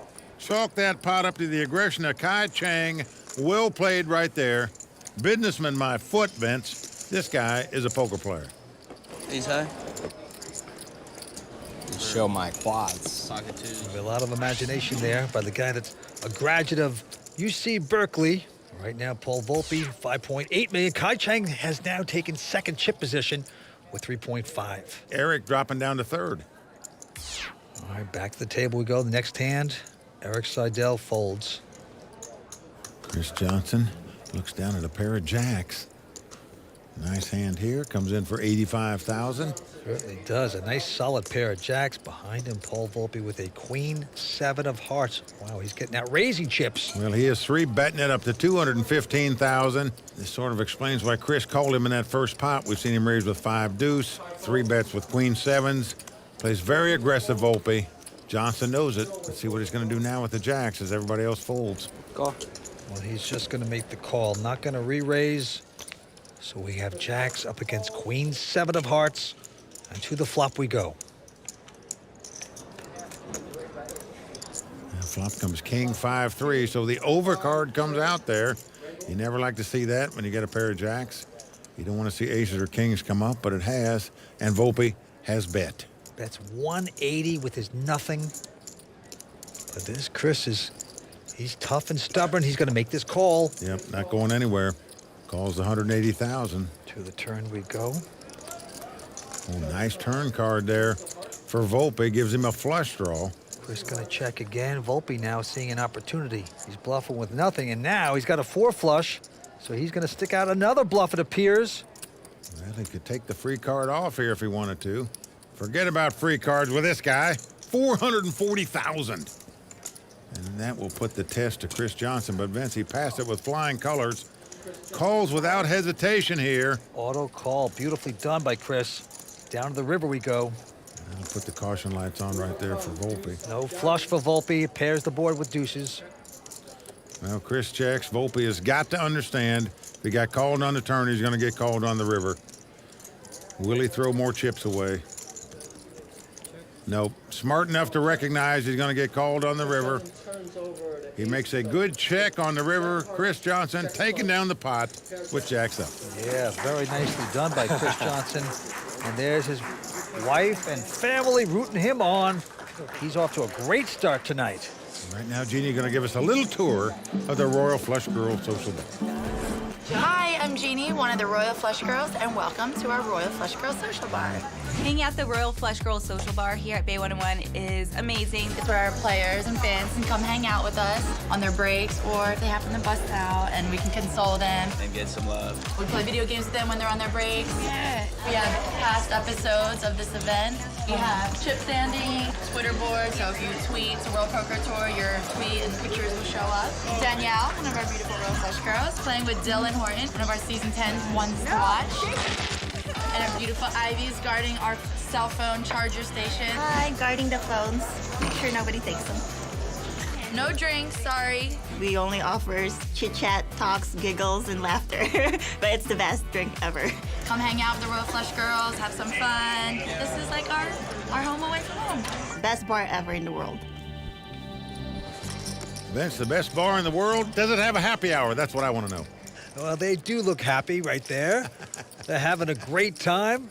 As are we, as 6 players remain. Paul Volpe still out in front with close to $5 million. He's out in front, Vince, but he's gone through about $1.5 million straight, tightening the notch between everybody now. Pretty wide open. Action on Joe Nguyen. He's a telephone repairman out of Sunnyvale, California. This is his hometown casino. He folds the hand. Yeah, Joe got in this tournament by winning a $500 satellite. What a parlay. Eric Seidel with the 2 deuces, going to raise it up to 80,000. A lot of folds around to Joe out of Vegas. Now, he's got a pair of 4s here. Well, you always want to see flops when you have small pairs. Yep, that's exactly what he's going to do. No raise, he just calls. Deuces versus 4s. Here's the flop. Well, ace, 8-5. Helps neither player. Joe going to check. Well, Eric's going to make the continuation bet. It's going to be tough for Joe to continue. 110, a TC flyer. Quick ejection by Joe. And the great Eric Seidel going to take a pot with just deuces. 6 players remain, going after over $1.1 million at the Bay 101. We're coming back with more action on the World Poker Tour. Stay with us. Bay 101 is nice. It's just a different type of tournament. I mean, you have the bounty shooting star aspect. The tournament structure is great. The staff is awesome, and it's a great environment. Bay 101 is my favorite place to play in the U.S. The atmosphere here is very welcoming. They always treat the players so well. I've been told by the pros that they feel the love when they come into San Jose. That's like the only place on earth where you have poker fans watching everybody's every move. They love their poker here. Vince, it really is an environment like none other on the tour. You come to the Bay 101, the fans are into it, the players are into it. It is great here. We have 6 players remaining, going after $1.1 million for the first place prize. Back down to Joe Keither out of Vegas. Quick fold by him. And Joe Nguyen picks up the ace-8 of hearts. He's going to raise $90,000 with it. Seidel and Chris Johnson out, as well as Paul Volpe. Well, Kai Chang looks down at the ace-10 out of the big blind. He's going to make the call. So 2-way action, 2 locals. Here's the flop. 9-7-3. Both players have backdoor nut flush draws and backdoor straight draws. And they both check. To the turn we go. Now 9 comes off now, pairing the board. You see Joe Nguyen with the nut flush draw, but you see Kai Chang making a bet, 100,000. But he's going to get called. And the river card is a 6 of diamonds. Action on Kai. I'm on. Wow. What the heck? He goes all in here. Only 400,000 in the pot. Well, Joe Nguyen obviously can't call. Would take all his chips of 1.9 million to make this call, but... And he will release it. Can't call if you have a pair, right? Kai Chang gonna take this pot. Well, Kai thought if he had a small pair, he'd lay it down. There's John Nguyen in the audience. That's Joe's brother. Joe, of course, is the telephone repairman. All the relatives coming out today, Vince. No doubt about it. Lines are up to 25 and 50 now. Action's on Chris Johnson. And Chris is going to raise with a king 4 of diamonds. Call out. Yeah, Kai Chang with the worst 2-card starting hand you can have and hold him. 7 deuce, lays it down. Joe Keith are also out. Now Joe Nguyen picking up a interesting 7-5 of diamonds. Will make this call and pray.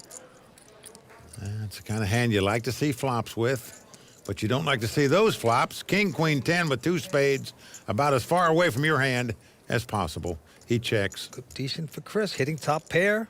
Gonna make a continuation bet, 125. And Joe Nguyen has no hand, no draw, but he's not mucked his hand here, Vince. Is he possibly gonna raise this? He is check raised here with absolute goulash. He's gonna get a little fancy here. He's gonna try a pop, 275 to go. Well, Chris might think he's on a spade draw. Maybe he's got a jack in his hand, possibly a jack 10, where his kings would still be good, so he makes the call with the kings. You can't push around Chris Johnson too easily. We've seen tonight so far. Now look at this. Chris is making 2 pair here. Yeah, he's made 2 pair. He's happy to see it, but 325. He's still very nervous because there's a possible flush and a possible straight out there. Joe's coming out with a bet, 325. Well, Chris Johnson going nowhere. Solid call by Chris Johnson. Down to the river we go. Joe has got to be sick at this point. Well, the deuce of spade comes off, so 4 spades on the board. Neither player has a spade in their hand. Complete quagmire for both players at this point, but look at this. Wow. Not for Joe. 800,000 he's bet, Vince. He's just saying, if this guy doesn't have a big spade, I can win this perhaps. And Vince, he's one of the short stacks making this kind of move. That is bold poker right there. He should shoot his arms up in the air. He's going to show the bluff. Oh, yeah. Put the salt in the moon right there. And Vince, you can't blame Chris Johnson for throwing it away. You just wonder if the 4 spade hadn't come up, would he have called on the river? That river misses, you never fold. No, never. Oh, boy, he is playing now, and the crowd is loving it. Joe Nguyen, the local, making it work there. 6 players remain. Good play, Joe. It's impressive. And they are impressed at the table, the hometown hero. I'm excited for Joe. I love hearing the crowd and the enthusiasm. I got my homies right here. That's my crew right there. So it's really fun to have a hometown hero in the mix. This is my house, yeah. He's the kind of guy that you really want to root for. You know it, you know it. All that positive energy from everyone, I just feel it. It might be my time. The great Stu Unger once told me, a lot of guys will bluff at a pot. Some will fire 2 shells. Not many will fire 3. Joe Nguyen, the amateur, just fired 3 shells to take that pot down. Well, he is an impressive guy. And right now, Kai Chang is now the chip leader, Mike, with 5.4. Volpe with 4.9. All right, back to this very hand. Got a few folds around. Now it's on Joe Nguyen. All right. He's got to be revved up by that last play. Now he's going to raise here with a king 10. How could you not be pumped after stealing a pot like that? Eric Seidel now in the big blind is going to call this with a 6-7. Well, Eric's got position on him, wants to see a flop here. Now flop comes king 5 deuce with 2 hearts. Joe flopping top pair here and checking. That is right. No continuation bet. He's going to give the rope to Seidel, and Seidel is going to bite. He's going to try to bluff it at 125. Well, look at this, Vince. Joe with a quick call. Well, Joe is walking the dog, as we say. You're checking to your opponent just to let them keep betting at the pot. Now there's 3 hearts on the board. Joe has top pair and a flush draw. Eric Seidel, of course, drawing completely dead. He's just going to try to keep bluffing at this pot. It's the only way he can win it. Joe is checked into him again, and Seidel going to push in more of his hard-earned money, 290. And Joe now just going to call. He's just going to check and call all the way down here, Vince. That's what it looks like to me. Just walking the dog to perfection right now. Let's see what happens on the river. Board pairs deuces. Seidel with nothing now. Does Joe come out with a little potential value bet? No, he's going to check again. He's checked all the way. Not going to bet now. And here comes Eric Seidel. Wow, 825,000. Vince, you just wonder, has Joe Nguyen seen the movie Rounders? Does he know who this guy is? He's checked and called him on every street so far, and he's done it again, and rightly so. Wow. Vince, he won the max possible by checking to the aggressive Eric Seidel and letting him bluff his money off. The telephone man is on speed dial. Take it down, Potts. And that is a big one. Joe Nguyen taking it down. With that hand, we end our first hour of coverage from the Bay 101 Casino. So guys, local amateur Joe Nguyen is on quite a rush. Now, I would think having the crowd on his side is helping his confidence. Vince, what are you thinking? Oh, come on. Without a doubt, Kimberly, this hometown crowd is historic for helping their guys. And that is what Joe Nguyen is. He's a local, you know, he's an amateur player. He's the telephone man. He's making things happen, and he has a big shot here tonight. And Mike, you picked Eric Seidel to win, but he's currently sitting 5th in chips right now. What will he need to do to gain some momentum? Well, Kimberly, it's real simple. I don't care if you're a Hall of Fame pro or you're an amateur playing in the poker tournament. When you're down to one of the short stacks, you got to catch some cards, you got to win some pots to get back in the thick of things before you can start making some moves. You're handcuffed when you're short stacked, and right now Eric is pretty much short stacked. He's been patient so far. Things haven't gone his way. Let's see if he can turn it around. Thanks, guys. Join us next time for more of Season 11's coverage of the WPT Bay 101 Shooting Star. Until then, for Mike Sexton, Vince Van Patten, Tony Dunst, Matt Savage, the Royal Flush Girls, and the entire WPT team, I'm Kimberly Lansing saying thanks for watching. Good night. I don't understand what this is for.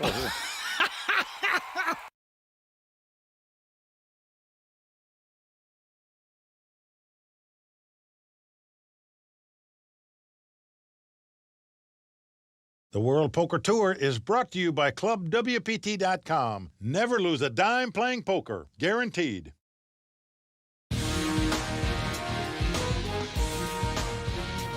In San Jose, California, the action kicks into high gear with the WPT title and an over $1.1 million first place prize on the line. The Bay 101 Shooting Star final table continues now, and it's only on the WPT.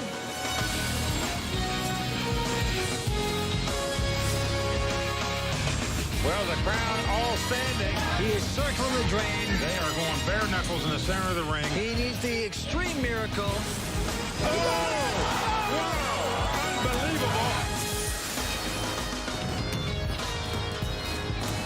Hi, everyone. I'm Kimberly Lansing, and welcome back to the WPT Bay 101 Shooting Star, where 6 players remain. Tonight, I'm joined by Poker Hall of Famer Mike Sexton and former tennis champ Vince Van Patten. So, guys, when this final table started, all eyes were on shooting star Eric Seidel and Paul Volpe, who has made back-to-back final tables on the WPT, but they have not been able to gain much momentum. What will they need to do to get their game back on track, Mike? I don't think they need to panic yet, you know. Just bide your time, pick up a hand or two, chop out a small pot or two if you can. But they just need to win some pots here before too long to get their momentum back where they can come back and win this thing. They're okay. Vince, Kai Chang, and Joe Nguyen seem to have taken over this tournament. What are they doing right tonight? Look, they're doing everything right. You know, they're the locals, the so-called amateur players. But this Bay 101 Shooting Star is historic for the crowds. They love their local guys so much. They root them on, and it's helped them enormously. So just keep playing your game, stay the course, and see if you can take down a title. All right, thanks, guys. We have word that the cards are about to go back into the air, so let's get down to the table. There's the WPT Champions Cup. When you win a championship, your name gets inscribed on that beautiful trophy.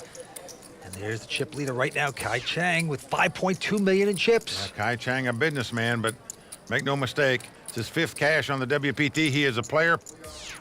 And he's at 5,000, blinds at 25 and 50. Action on Chris Johnson. And Chris has an ace-10. And he's going to raise to 105. Well, we've seen Chris play very aggressive so far at this final table. Everyone folds around to the great Eric Seidel, who's in the big blind with a jack-8. He's going to make the call. Here comes the flop. Well, flop comes 4-3 deuce. No help to Eric. It does give Chris a straight draw. If I would give him a straight, he could backdoor spades as well. And he is going to bet. That makes that continuation bet 125. And now Seidel looks down at his nothing hand, Jack 8. And whoa, look at this. Check raise to 300,000. What a play by Eric Seidel here. Well, you see the craftiness of a Seidel. Just taking his plunge right here. Now, will it work? Come on. What? Unbelievable. Chris Johnson has gone all in. I mean, Eric could have flopped a set of 2s or 3s there pretty easy. Maybe even add a straight, but Chris Johnson just thought he was pulling the move.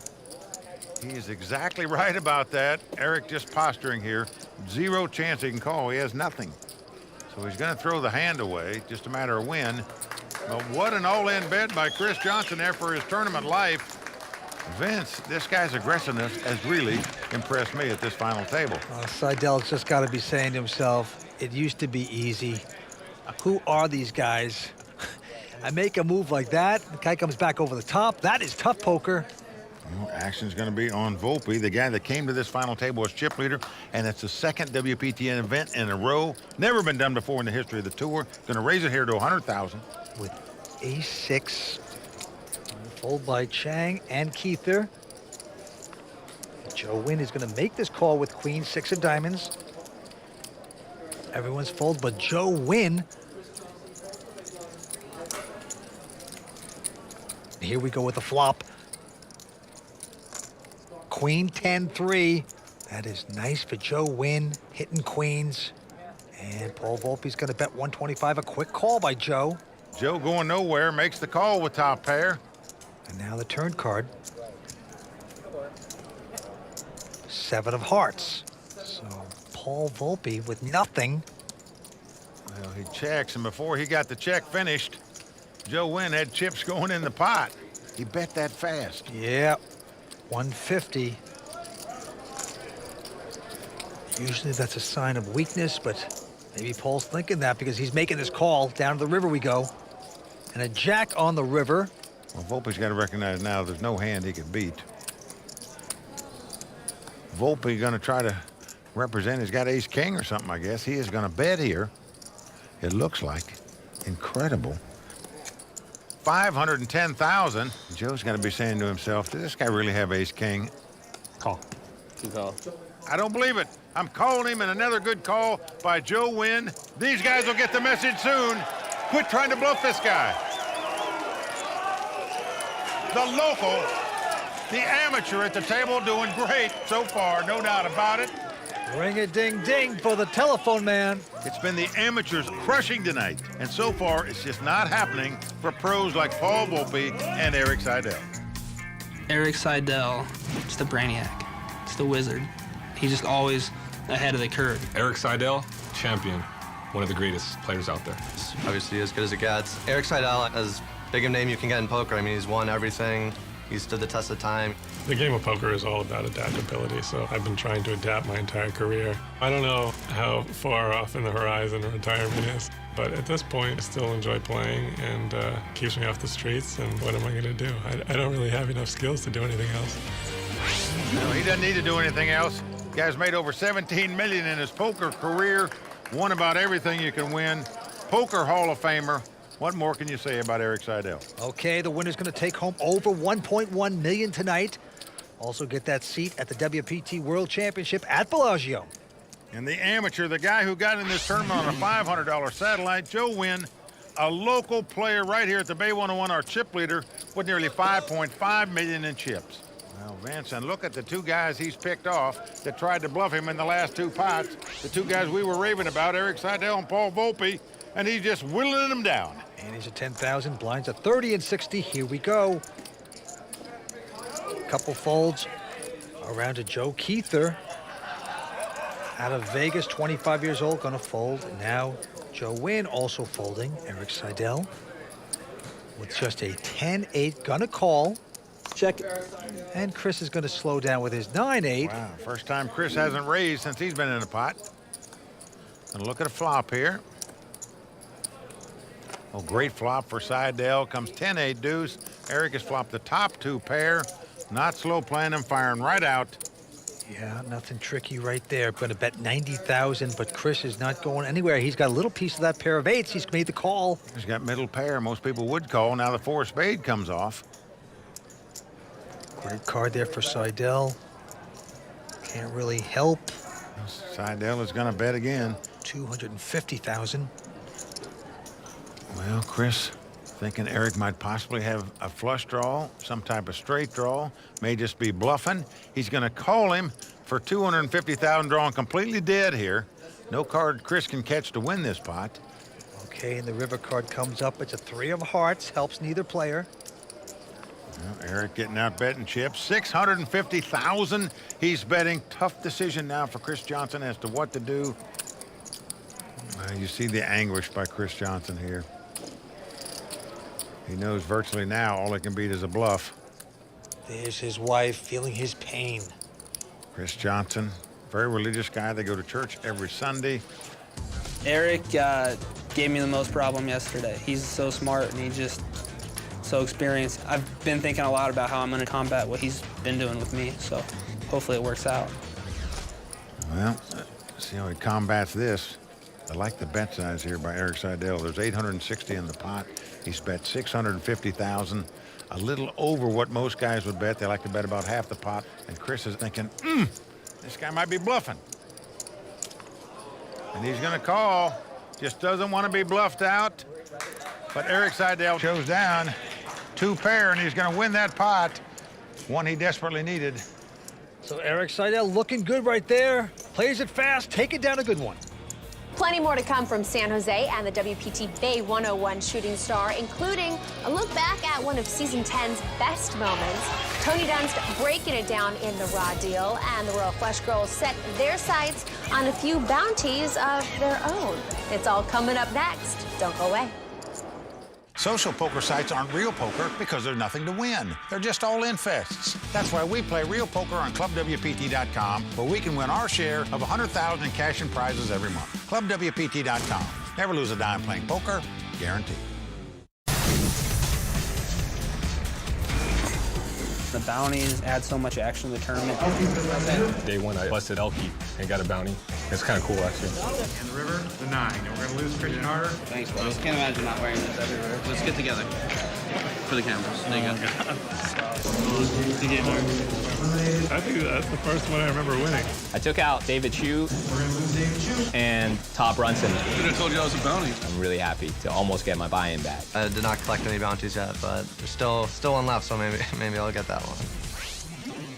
Well, the lone bounty left, he's talking about Eric Seidel, and indeed he is left, but you have to have more chips than the bounty to bust him. Joe Keither needs to get going. All right, now Kai Chang's the chip leader with over $5 million, and the local Joe Nguyen, the telephone repairman, second chip position here tonight. All right, onto this hand. We have 3 folds around to the chip leader, Kai. Well, he's on the button, in position.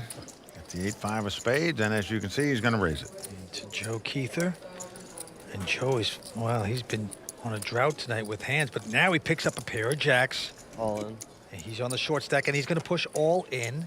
Play is Joe Nguyen, and he's got the weapons of mass destruction, the pair of aces. Unbelievable. I'm all in. Joe Nguyen's gone all in as well. Tough luck here for Joe Keither.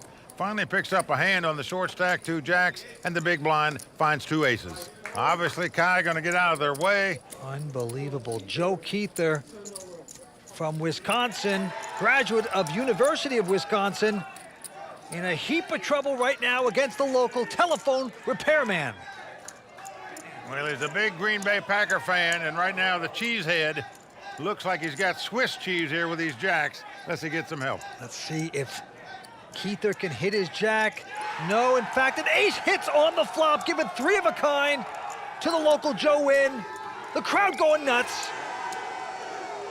Joe Keither not dead, but not far off of it. He needs to catch 2 runners to make a straight or 2 running jacks to win this pot.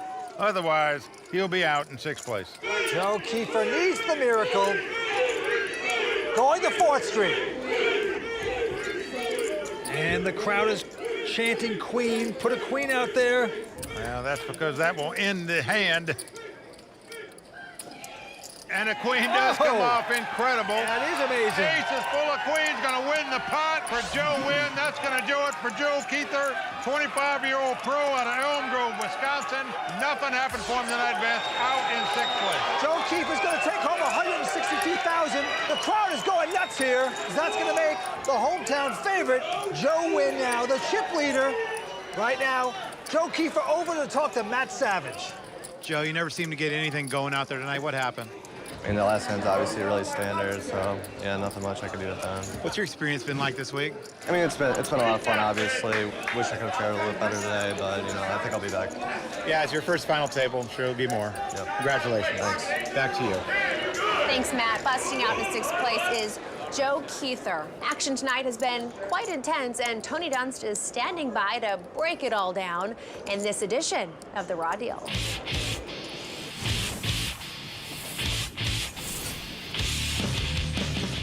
A lot of people at home might be wondering why a talented professional like Paul Volpe would make a play like check calling the turn with ace high and then leading out on a river that doesn't improve his hand at all.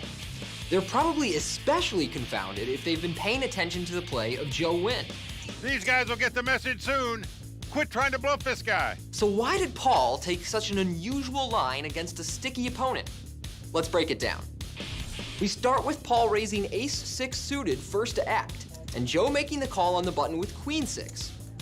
I don't mind playing queen-6 suited on the button, but Joe likes getting to the flop in position and has looser standards, a playing style Paul has witnessed leading up to the hand. So when the flop comes 3-10 queen rainbow, I'm not surprised he made a continuation bet. He knows Joe calls so often pre-flop that there's plenty of hands in his range that will fold immediately. The turn is where things get more confusing. The 7 of hearts doesn't help Paul's hand at all. So when Paul checks and Joe bets 1/3 pot for $150,000, Paul decides that the 4-to-1 odds are worth making the call for the times Joe is drawing with Jack-9, King-Jack, and 8-9, and then either bets too small on the wrong river or simply fails to follow through on his bluff.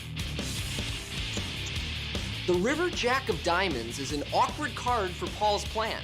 It means the hands in Joe's range he was hoping to catch bluffing have now made second pair. Since he knows he will almost never win the hand by checking, he instead leads out and makes his bet large enough to get a fold from some one-pair holdings.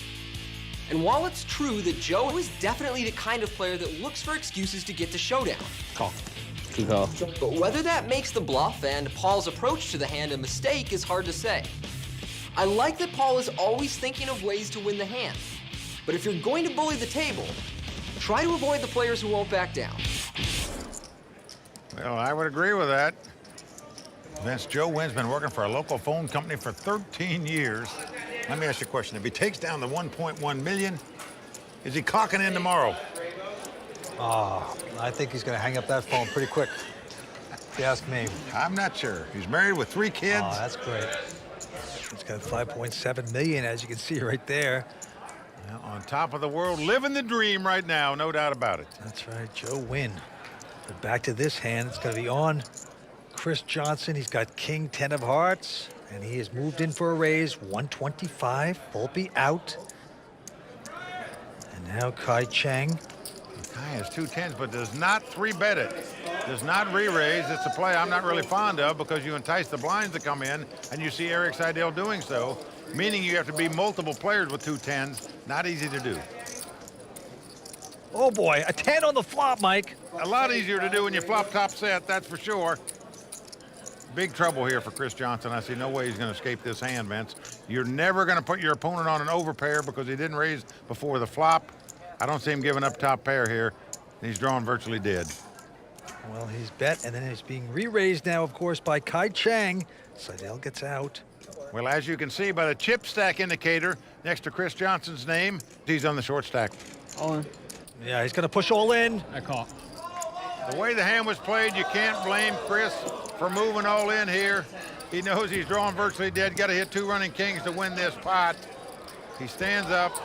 He knows it's about tapioca pudding time for him. Well, he played so brilliantly throughout this, but the wheels are coming off right now for Chris Johnson. There's his wife saying a little prayer. Well, she needs to say a big prayer to save him in this pot, Vince. No doubt about it. High stakes cash player Chris Johnson. Well, needs 2 running hearts or 2 running kings to win this pot, and the hearts that don't pair the board. It's a tall order. Here comes the turn card. Will Chris get lucky? No, it's a jack of spades. That's going to wrap it up. That's going to do it for the pro out of Las Vegas. Chris Johnson, the high-stakes cash game player, out tonight in 5th place. Pretty stunned right now. $208,000 he will get back. Great cash game player. Didn't get lucky here at the Bay 101, and he's over to talk to Matt Savage. Chris, I know you're mainly a cash game player, but can you tell us a little bit about how this will help your bankroll towards that? I mean, it's nice. It's 200,000. You know, it's really nice. But yeah, I was going for the million, so I'm really disappointed. All right, well, can't be too disappointed. I'm sure we're going to see you again, and congratulations. Thank you. Kimberly, back to you. Action's fast as Chris Johnson is our 5th place finisher. WPT's extended coverage of the final table at Bay 101 continues right after this. The WPT Foundation is dedicated to supporting great charities around the world. Now, you can help the WPT Foundation raise money for some great global causes. Check out all the incredible prizes, trips, and VIP experiences available through our online auctions at WPTFoundation.org. Season 11 of the World Poker Tour is brought to you by ClubWPT.com, where VIP members can win their share of $100,000 in cash and prizes every month. ClubWPT.com. Never lose a dime playing poker, guaranteed. This week at Bay 101, we've seen major moves in the Season 11 WPT Player of the Year standings.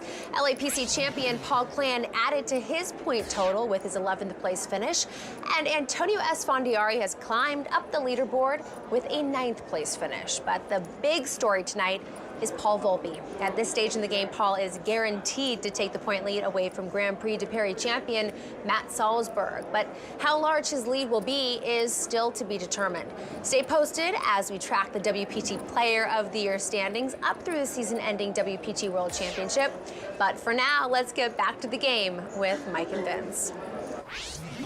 Well, Vince, you can make a case for Paul Volpe for being the only player in WPT history to make back-to-back WPT final tables and come in as chip leader. Shouldn't that be worth something automatically, given the Player of the Year lead? You're absolutely right. Very impressive. But right now, Kai Chang is playing impressive poker, and he's got a 4 deuce of diamonds, going to raise to 125. Joe going out. And now Eric Seidel will look down at a, looks like Queen 3 of diamonds.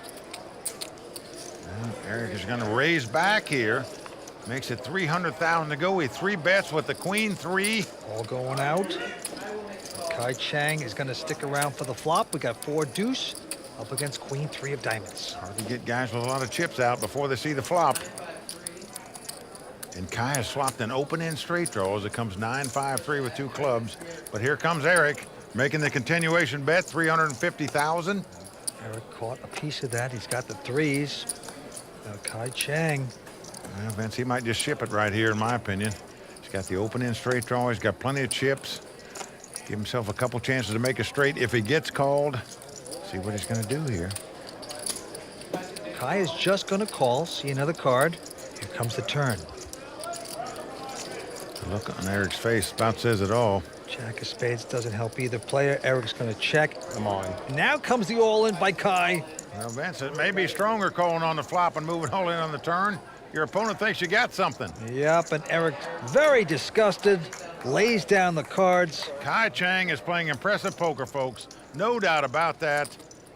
Well, if you ever think to yourself, I want to play some poker, it looks like fun, just take a look at Eric Seidel's face right now, and you'll think differently. Does not look like he's having any fun there, Mike. Oh, no, he is not, Vince.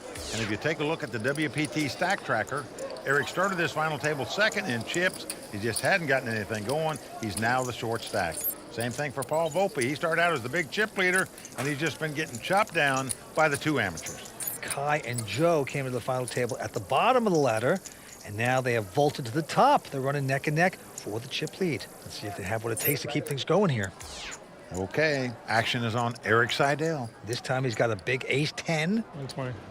Makes it 120 to go. Volpe out. Yeah, Vince, you're right about Eric not looking happy. Looks like Ichabod Crane and lost his horse. All right, Kai Chang going out. Okay. But now look at this. Joe Nguyen with Queen 4 diamonds. We'll see the flop. So Eric in a nice place here with ace-10 up against Queen 4 diamonds. Here we go. Oh, nice flop for Eric. Comes ace, king, jack. Got top pair and a straight draw. Look at Joe. Joe's got the flush draw and a straight draw. And Joe's going to check, and Eric checking behind him. That's puzzling. 7 of hearts on the turn. I'm all in. Joe's going to take over and go all in.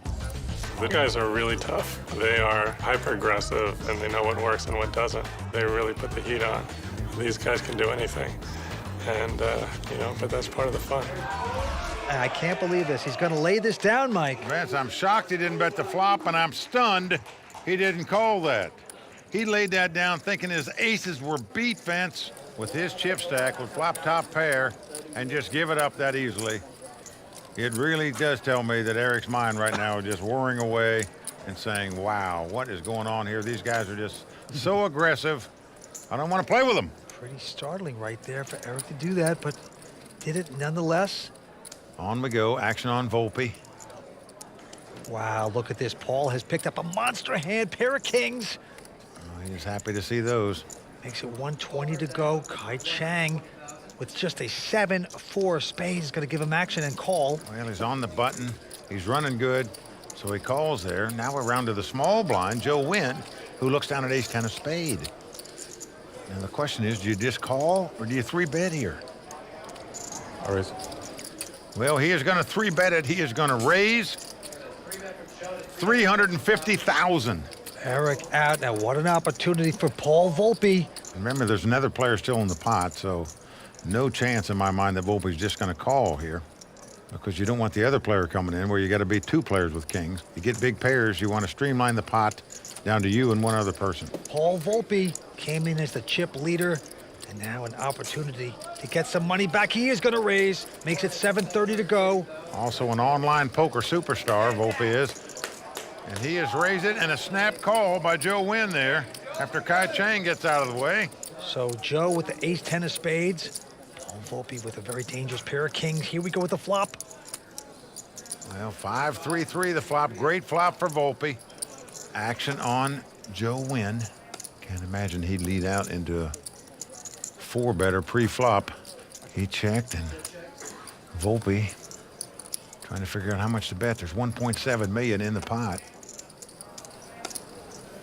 And he checks. Vince, I am stunned that he would check with all that money sitting out there. Taking a big gamble, and the gamble doesn't pay off because an ace comes on the turn. Well, it's unbelievable. Vince has got nobody to blame but himself. And Joe's going to play the ace is sneaky now. He checks it. Well, Vince, he checks it because he's now afraid Volpe had ace-king or something. They both check. So it goes check, check. This is a mess of a hand right now. Well, now a 9 comes off. And look at this. Joe Nguyen bets 100,000 into a pot that's got 1.7 million in it. We've never seen such a small bet into a big pot in the history of the World Poker Tour. And I guarantee you, Volpe is not going to be able to figure this out. That is just a complete puzzle. Conundrum, as we like to say. Well, for sure he's going to conundrum 100,000 out there just to see what the guy's got. You're not throwing kings away for all that money for 100,000. But the thing is, it's almost inducing a raise because you're saying, I want some value. And that's exactly what it's going to do. Volpe's going to raise now. Well, he has raised it to 700,000, and Nguyen might think he might have aces full or something, you know? How could he wait till the river to raise? I call. When Joe makes the call, Volpe turns up his kings proudly and is not going to believe it when his opponent turns up aces. Oh! Pain at Bay 101 as Volpe, disgusted, realizes that he played it poorly. Oh, that's going to hurt. Well, Vance, in my mind, with all that money in the pot, you have to bet the flop with 2 kings there. You just have to. And then just to raise on the river there like he did to cost him more money, he is not a happy camper now. As you see the Royal Flush Girls social bar, they're still happy, having a good time. Unlike Paul Volpe, 4 players remain at Bay 101. At Bay 101 this week, we did laser tag. That was really fun. Everyone took laser tag way more serious than I thought. It's every man for himself, I swear. I figured out who my true friends were. We had our stealth move, rolling on the floor, had the action pack, the whole thing going down. Ivy and the girls are my lions. So we're gonna try to get the guys and get them.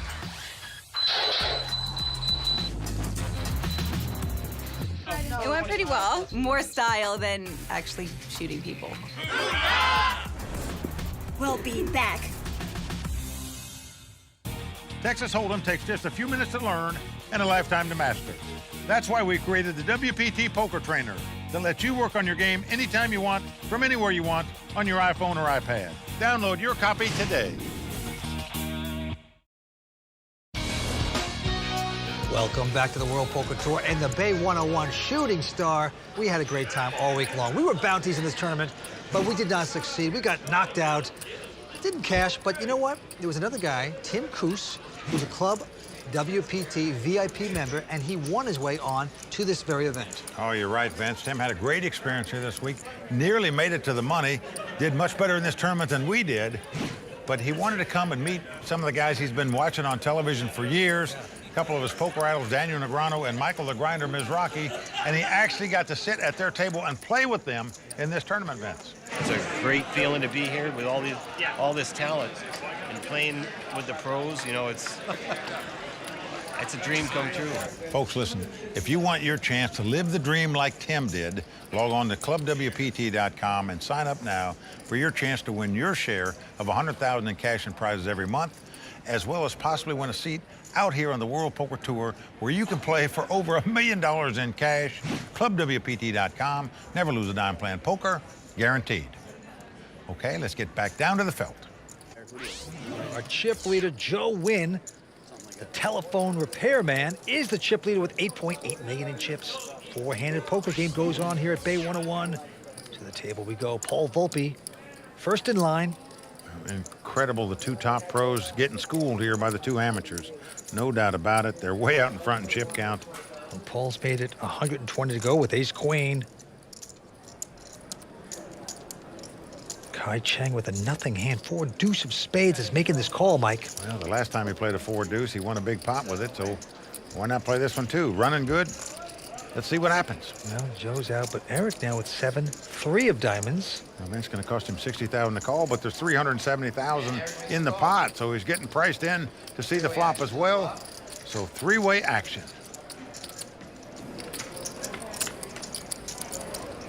And flop comes 8-3 deuce. Eric Seidel has the best hand with 2 threes, but he checks. Volpe making the continuation bet of $155,000. Kai's got bottom pair. He's got 2 deuces. Backdoor straight draw, backdoor flush draw. He's going to make the call. Eric going out. Well, they got the best hand out of the way. So two-handed action now. Now a jack comes off. Something would have given Eric Seidel a flush draw to go along with the best hand. Paul Volpe's going to check. They both check, and look at this river card. 5 of spade comes off. Ace-queen. Well, it goes check, check. It's going to be the 2 deuces that take down this pot. So Kai Cheng winning yet another pot with 2 deuces, even though Eric would have won the pot, but can't really fault him for folding on that flop. One guy bet, one guy called. You have middle pair. You're short stacked. You just hate to jeopardize all your money with that hand. But still, he would have won. Yes, he would have. All right, the antes are now 10,000. Blinds are 40 and 80. Action on Seidel. Quick fold. He's got to be getting frustrated at this point. And now Paul with a queen, 9 of hearts, makes it 160 to go. I'm going to raise on the button with that. Kai Cheng calling with the ace-6 of diamonds out of the small blind. And look at this. Joe Nguyen wants to join the party. He's just got a 4 deuce offsuit, but thinks he's getting priced in. He's calling also. The 4 deuce looks like the ticket here tonight. Flop comes up 5-5-3. Joe Nguyen is checked out of turn. Did you check? No, not yet.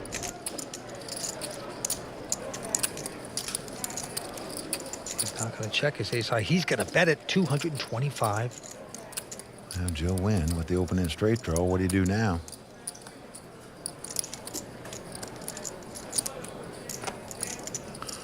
Looks like he's going to make the call. And Paul Volpe gets out of their way. So ace high up against open-ended. Oh, and an ace comes off. Oh, boy. This gives Kai aces up. He checks them wisely. But little does he know, Joe Nguyen has a straight. You're just not going to put a guy on a deuce 4 offsuit, Vince.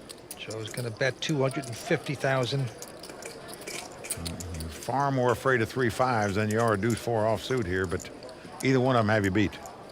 But Kai is going to call. Well, hard not to call with aces up here. Down to the river. Jack of diamonds helps neither player. And actually strengthened Kai's hand in case his opponent had ace-8 or ace-9. He's going to check that. And Joe Nguyen going to bet his straight, 325,000. And it's enough to get paid off with. Straight. Joe turns up the straight, going to take down the pot and extend his chip lead. Joe Nguyen is dabbing it right now, Vince. And how about that 4 deuce? Wins every pot. Joe Nguyen bought this tournament 3. Satellite, only $500. Nice hand, Joe. He is making the dream come true here tonight. Good thing I didn't go all in. He is doing it tonight. And he's out in front with 9.7 million in chips. That's crazy. The all-in thing again. Oh, yeah. Sorry. Don't apologize. Well, the dream of Eric Seidel to capture his second WPT title is going to be just that shortly, a dream unless he gets something going here. He has just been marching with 2 left feet all night long, hadn't caught much. When he has caught a hand, he's folded. All right, it's on Kai Cheng. He's got 8-5 of hearts, gonna raise. Makes it 175 to go. Joe gonna call with 10-7 of diamonds. Eric out. And now it's on Paul Volpe, who's picked up ace-king. All in. He says all in. Yeah, no more slow playing like he did those kings. Yeah, he's learned his lesson there. Kai out. And Joe won't play either, so Paul Volpe finally coming back. Get some chips back in his stack. Well, exciting action here at the Bay 101 as they go after a huge title. But right now, let's check out the best of Season 10. Bay 101 has always been the stage for crazy action. Yes! And Season 10's final table lived up to its promise. After a sequence of big bluffs and bets by amateur player Ubad Habib. That's how we do it. He made another move when he went all in over the top of Joe Sirac, holding a lowly queen deuce. All in. Joe Sirac confidently made the call, and with the odds stacked against him, Ubad still held out hope. We got live cards. Anything can happen with 5 cards to come at Bay 101. Joe celebrated as he took a commanding lead in the hand, and Ubad saw his tournament life heading down the drain. Needing running cards to stay alive, Ubad hit a 4 in the turn to give him a glimmer of hope. And with 1 card to come, the local amateur had faith in the dealer to spike a lucky river card. Come on, if anybody can do it, you can do it. Then fortunes changed with a turn of a card when Ubad made a backdoor straight and the crowd went nuts. Future WPT Player of the Year Joe Sirac was stunned and silent as Ubad pumped his fist in victory after what became the best suck-out of Season 10. This episode of the World Poker Tour is brought to you in part by Vegas.com. Vegas.com. Do Vegas right.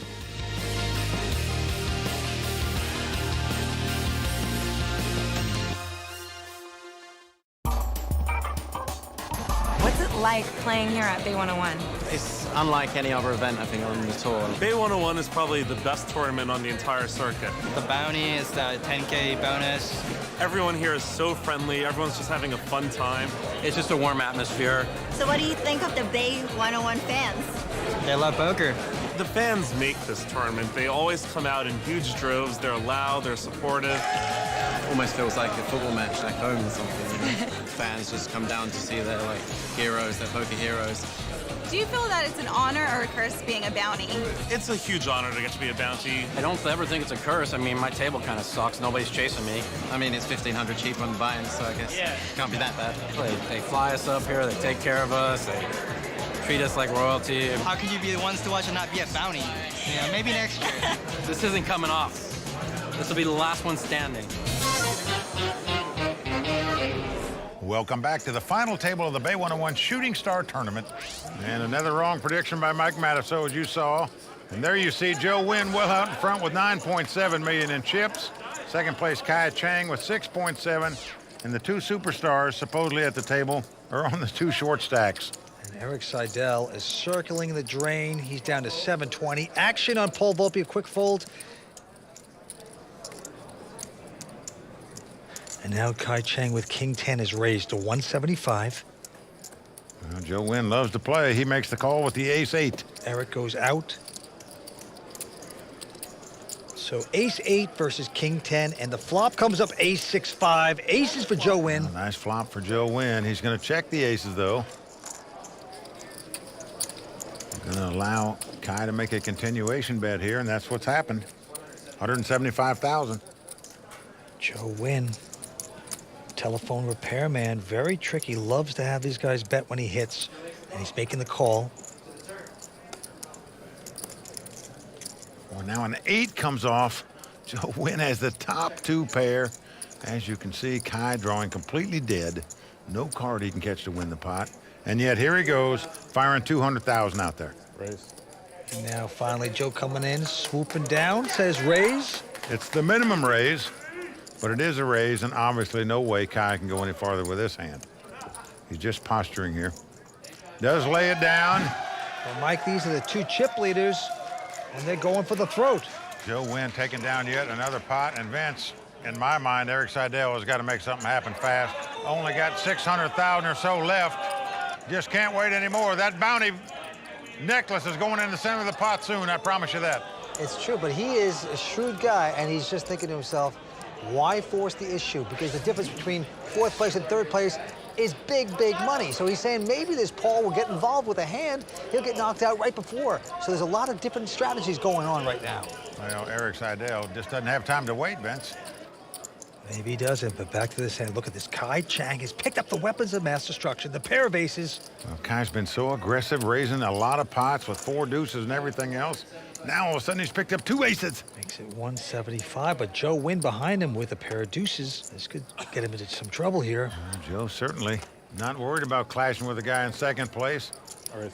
He is going to re-raise here, 3-bet it to 350,000. Eric goes out, as does Paul. Back on the man with the hand. Like a dream come true. You're up against a chip leader. You've got aces, and he has 3-bet you. Pinch me. Is it really happening? Fantastic. And there comes a big re-raise. Close to 1.4 million total in chips. Yep. It's about $1 million re-raise here. And as you can see, Joe wisely thinking this one out as he takes a gulp of water there. Well, it's smart for How much is that? Kai not to play this slow. You got a guy that has position on you.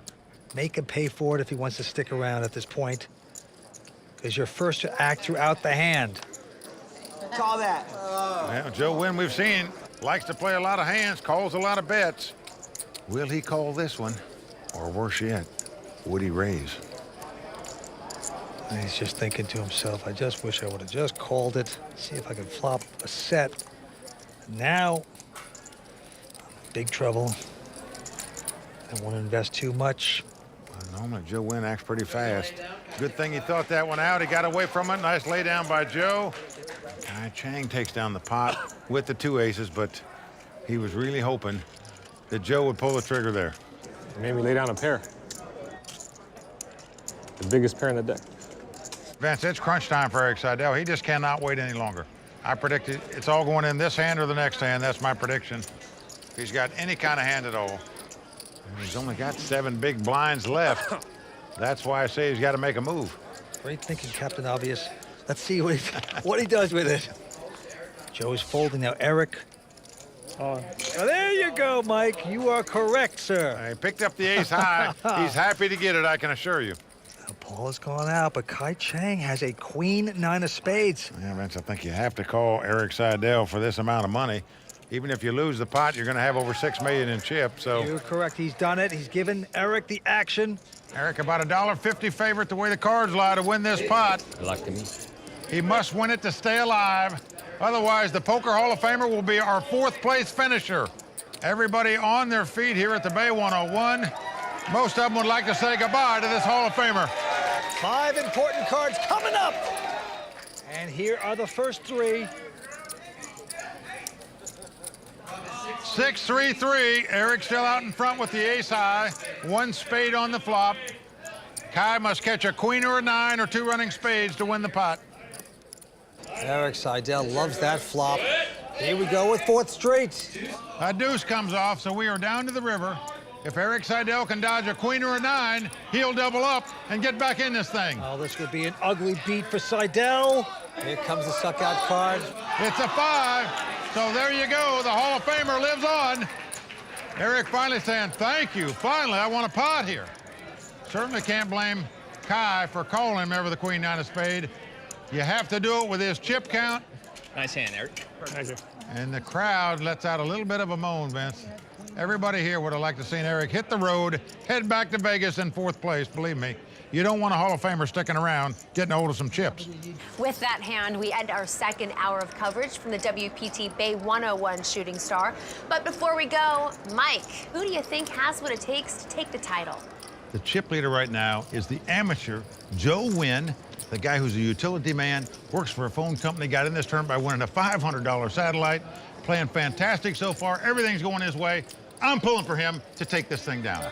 And Vince, did you expect to see so many big pots and the action move so quickly? Because I certainly did not. No, of course not, Kimberly. This is lightning speed. They are playing really fast. They are just bullying each other. They are bluffing. They are pushing it all in. Very impressive.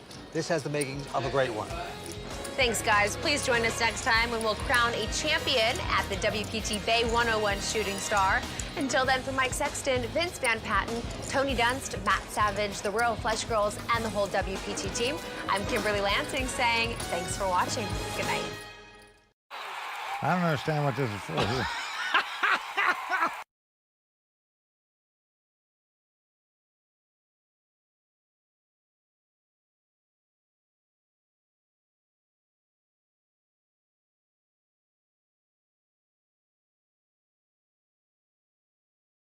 The World Poker Tour is brought to you by ClubWPT.com. Never lose a dime playing poker. Guaranteed.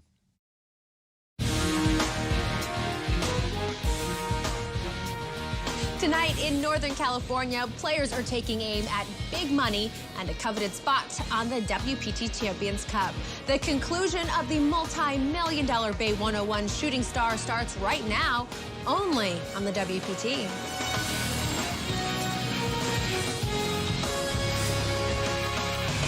Well, the crowd all standing. He is circling the drain. They are going bare knuckles in the center of the ring. He needs the extreme miracle.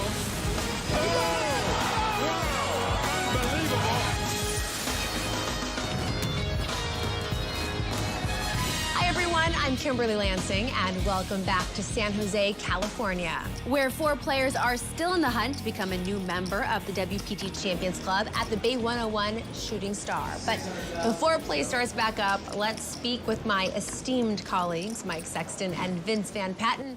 Mike, you initially picked Seidel to win, and now he finds himself on the short stack. Do you think he's the next to go? Well, I'm not sure if he's the next guy to go, but just doesn't have time to wait. Playing 10,000 ante, 40 and 80 blinds, so he's got to get it in there quick and just hope to get lucky to double up. And you know, Joe Nguyen told us that he wanted to prove he could sit and play with the best. Is he doing that here tonight? Of course he has. This guy can really play. He has poise at the table. He is taking it to him. You know, he's got the crowd behind him. It's very exciting to see. Do you believe in miracles? I do. I think Okay, he can do it. Yes. All right, thanks, guys. Which of these players will be the next to have their name permanently added to the WPT Champions Cup? Action is about to get underway, so let's get down to the table. Okay, quite the turn of events at this final table, as you can see in the WPT Stack Tracker. Paul Volpe and Eric Seidel came in as the 2 chip leaders, and all night they have been on a steady decline. And they are both now sitting at the bottom with under $2 million in chips. That's right, Vince. It's the 2 amateurs, Kai and Joe, who have taken over. Kai started as a short stack, and he's now sitting with nearly $6 million in chips. And Joe Nguyen is just running away with this final table. He's got more chips than the rest of the table combined, with well over $10 million. I'm looking forward to see how this plays out. All right, blinds of 40 and 80,000 with a $10,000 ante. Action on Paul Volpe. He has 10-9 offsuit. He's going to fold. Over to Kai Chang. He's a businessman, but also a top-notch poker player. This is 5th WPT cash. Well, he's raised to 175. Joe out, and look at this. Eric Seidel has pulled the trigger. He's gone all in. Well, he's the short stack here, going to try to make it happen right now. Mill. Well, Kai Cheng has one of those borderline hands, what to do, what not to do. Certainly you want to get rid of Eric Seidel. But on the other hand, you don't want to double him up here. Well, he throws out his bounty necklace. Yes. We know about those, Vince. We threw ours in the pot. Our opponents took them. We signed their shirts. Eric Seidel smiling, looks confident, poised. And Kai is going to lay it down, just doesn't want to take that kind of a medium, moderate weak hand and take a chance on doubling up Eric Seidel. Am I supposed to call? I might double him up. I guess I should have called. Yeah, that would have been a nice call. He'd have been out in front. Well, there you see the prize money, what they're playing for. Over $1.1 million to the winner, plus getting your name engraved on the WPT Champions Cup, as well as an entry into the season-ending WPT World Championship. A lot on the line for all these guys. Kai is going to quickly fold. Joe now not going to play as well. Eric. Well, Eric, of course, trying to get his name on that cup for the second time. He's got Jack 10 this time. Will he try to steal this pot? Yes, he's going to put it in there. All in again. With the Jack 10. He's on a rampage, but behind him, Volpe looks down at an ace-4 diamonds. All right, I call. And he's going to make the call. Well, nice call by Paul Volpe right here. He's out in front with the ace high. Good luck, buddy. Paul's got the ace-4. Well, as you can see next to Eric's name is the stack indicator. And you see right now he's on the short stack and going to be out of here if he loses this pot. Wow, Paul Volpe with a solid call here. Thank you. Paul finished second in our last WPT event, the LA Poker Classic, trying to improve upon that number tonight. Would love nothing more right now than to get rid of the Hall of Famer, Eric Seidel. Come on, Eric. Jack on the flop. Eric, the Hall of Famer, hoping against hope. This won't be his last hand. Here we go. Jack right in the door, but 2 diamonds on the flop. Eric Seidel has flopped 3 jacks, but he's up against a flush draw. Never easy. Oh, boy, dramatic flop right there. He flopped 3 jacks, yet he's in trouble. Here we go. Let's turn this. I can't look. Paul looking for a diamond. That's not the 10 of diamonds. King of diamonds on the turn. Paul Volpe has made a flush. Eric Seidel must improve his hand to stay alive in this tournament. Needs to make a full house or 4 jacks to win this pot. Must have help. Needs a king, jack, 10, or a 7. Oh, boy, Seidel. Now the dog. It's an 8 of hearts. Oh! Wow. What about that, man? Hall of Famer hadn't caught anything all night. He finally flopped 3 jacks, and he loses to a flush. Horrible. You're so excited for a moment. But look at him. He's always poised. He's a great, great champion. We love to see him at final tables. And Vince, look what's happening now. Eric Seidel signing the T-shirt. Yeah, this is one of those annoying moments when you just want to slink away after that abuse, but you got to sign your autograph on a lousy T-shirt. Thanks a lot, Eric. All right. You played awesome. How come I didn't get paid cash like that? Yeah, that's weird. Paul Volpe collecting another bounty. Good news. Nice round of applause for the Hall of Famer. There's never been a bounty that ever took the Bay 101. Eric, a gracious loser at this point, going to take home $295,000, and he's going over to talk to Matt Savage. Let's see what he has to say. Well, you didn't achieve your goal of getting your name back on the Champions Cup, but tell us a little bit about your experience tonight. Oh, it was fun. It was a great atmosphere. These guys are awesome over here. All right. I wish I had done a little better, but you can't win every time you play, so what do you do? Give us your thought on Joe's play tonight. He's come out pretty much firing into the pot every time. Joe is a monster, you know. I think the home court advantage is doing him well. You're a great champion. Kimberly, back to you. So shooting star and WPT champion, not to mention one of the nicest guys in all of poker, Eric Seidel, is out in 4th place. Our 3rd hour of coverage from the WPT Bay 101 Shooting Star is underway. And before we crown a champion, hear what Tony Dunst has to say in The Raw Deal. See who took down the Silicon Valley Poker Challenge and get to know a young bounty a little better in Ones to Watch. We have a lot in store, so stay tuned. Season 11 of the World Poker Tour is brought to you by ClubWPT.com. where VIP members can win their share of $100,000 in cash and prizes every month. ClubWPT.com. Never lose a dime playing poker, guaranteed. This week here at San Jose has been great. We got to go to a charity event, hang out at the Royal Flush Girl Bar. We got to play laser tag, and the fans here are just amazing. Oh my gosh, I love San Jose's energy. Bay 101 fans are just hardcore. And of course, the 50 Top Bounties Poker Pros that's always here every year. I'm looking forward to coming back next year and being able to see these familiar faces. Here in San Jose, it's been a great week. Well, players love it here at the Bay 101. No doubt about it. But I'll tell you who else loves it, Vince. It's people that get to be VIP members on ClubWPT.com because they have an opportunity to come and play in a WPT event. That is right, and also get to sit with preferential treatment at the Royal Flush Girl Social Bar. Now getting back to this hand right now, Joe Nguyen's going to quickly raise with ace-6 of diamonds. It's going up to 175 to go. Paul out. And now Kai Chang with a king-jack offsuit is making the call. Here we go with the flop. Well, flop is queen, queen, 8, 2 clubs. No help to either player. Kai's going to check. And Joe, the telephone man, is going to check as well behind him. And now the 4 clubs comes off. Wow, 3 clubs out there. And notice Kai looked down at his hand. And that's a tell that a guy's looking to see if he had a club in his hand. And he does. But it doesn't stop Joe Nguyen from betting. Yep, 225,000 with just ace high. But Kai has seen that he does have a pretty good club up there, and he's going to make this call. We'll go into the river. And the river is a 4, pairs the board again. So Joe out in front, 2 pair with ace kicker against 2 pair with king kicker. Kai is checking again. Joe's going to bet. Well, Joe going to bet 325,000 here.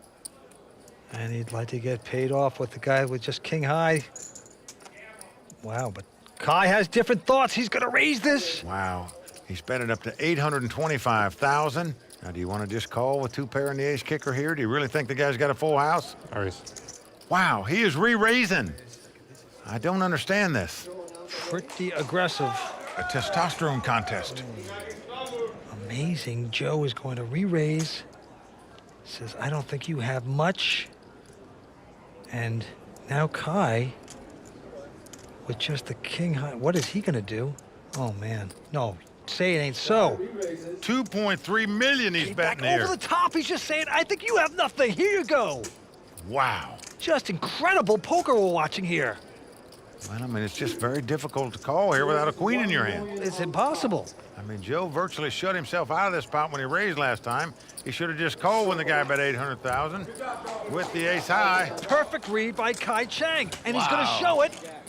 And it doesn't get any better than this. What a play by Kai Chang right there. Amazing. That is playing some poker. Well, that's the play of the week. Wow. No doubt about it. He has just bluffed the steam right out of this room. Kai Chang with the super bluff right there. It's pretty gross. Thanks, dude. Young poker pro Jason Somerville was a first-time bounty this season, and he has definitely proven himself on the felt. But it's also the balance he possesses off the felt that has vaulted him into the forefront of the poker world in this edition of Ones to Watch.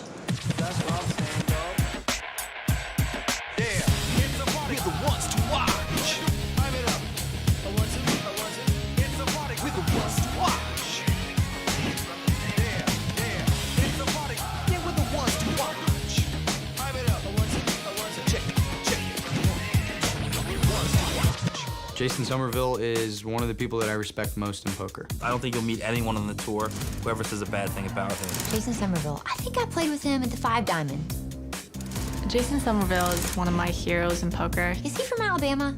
He's really calm, cool, and collected, and he comes off really a lot more humble, I would say, than a lot of these players. Wrong guy. Wrong Jason. Don't know. Who is he? Who is that guy? I'm Jason Somerville, and I'm from Stony Brook, New York. He's one of the best thinkers in poker. He's also taught so many people. A lot of people go to him for advice. I've coached many people before, and I have many students that have done very well in poker and have taken down major titles. I wouldn't be here without my mentors. I think it's the right thing to do to pass it forward. I think poker is a big part of my definition. I wouldn't say that it completely defines me. I'm a huge video gamer. I'm a big UFC fan, and coming out to the poker world has been amazing. I've been in a relationship now with my boyfriend. His name is Vincent. He's supportive and just always there, and it's awesome. Having someone that doesn't play poker, especially that's like kind of outside of the grind, that you can talk to and they'll understands what's going on, but doesn't really care about hands. You know, so it's a nice combination. Yeah, I feel like the weight's off his shoulders, man. Since he came out, he's even more outgoing, more entertaining, and he's comfortable. Has to help his mental clarity, help him play a better game every day. I'm now able to be who I really am outside of the poker world. People have said what I did was good for other people and what I did was good for my game, but the reason that I came out was because it was what was best for me. Although Jason didn't make the final table this evening, he did have a good showing as he placed 42nd in this event and cashed for over $19,000, extending his lead in the Season 11 Ones to Watch standings. To learn more about Jason and the rest of the Ones to Watch, check out their profiles on WPT.com. Back to you, Mike and Vince. Well, Jason loves playing poker as much as anybody I know, and certainly he's well-liked out here on the tour. He certainly is. He plays a whole bunch of tournaments. We've seen him on the World Poker Tour final table before. I'm sure he'll be a champion before long. But now let's get back to this one. Joe Nguyen now first to act. Well, he's still stunned about that last pot. Probably stunned the way he played it instead of just calling the guy where he'd have won the pot. Right. He raised him and got re-raised out of the pot. These guys are playing the player and not the cards necessarily. And this time Joe has raised with ace-deuce, Paul out. And Kai Chang, who has to be feeling pretty good after that amazing play, has a 10-7 and will make this call. Vince's reads have been spot on all day long. Timing is perfect. Kai Chang really playing well. Look at this flop. Jack, 7, deuce. Chang with the 7s has outflopped Joe, who picks up a piece of that, a pair of deuces. Kai's going to check. Well, Joe's going to bet bottom pair here. Yeah, 170 to go. And Kai is going to find out where he's at here. He's getting out raising chips. 400,000. I like this play. Find out where you're at right here, right now. If the guy comes back over the top of you here, just give up middle pair and move on to the next hand. But at least you're not guessing all the way the rest of the hand if he's got it or not. Joe's called this. Now a diamond comes off. That'll scare both players because neither have a diamond in their hand. You would think, but Kai grabs a handful of those yellows. Oh, he's going to stack them out there. 800,000 he's betting. And now if you're sitting in Joe's seat, if you thought your deuces were good because your opponent had a flush draw, well, he's made the flush. So virtually there's nothing you can beat here but the stone cold bluff. But you just saw him do that the last hand to run you out of the pot. But Joe wisely gives it up here. Kai takes down yet another pot. So Kai Chang on a nice little heater right now. He's making some moves. He's catching some cards. That's a tough combination to beat, Vince.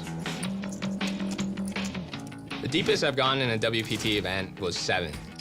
I learned a lot from Phil Ivey's demeanor, Phil Hellmuth's style play. Nam Lee is one of the greatest players that I've seen live. They all truly appreciate the art of poker.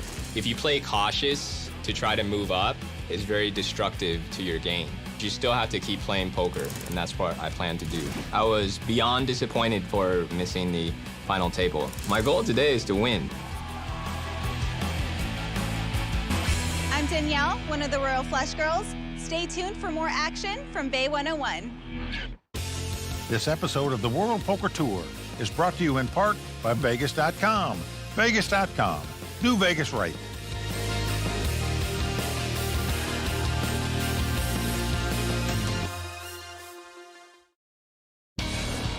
Welcome back to our extended coverage of the WPT Bay 101 Shooting Star. Tony Dunst has been keeping close watch of the action we've seen tonight, and he is ready in Command Central to give us his detailed analysis in the raw deal.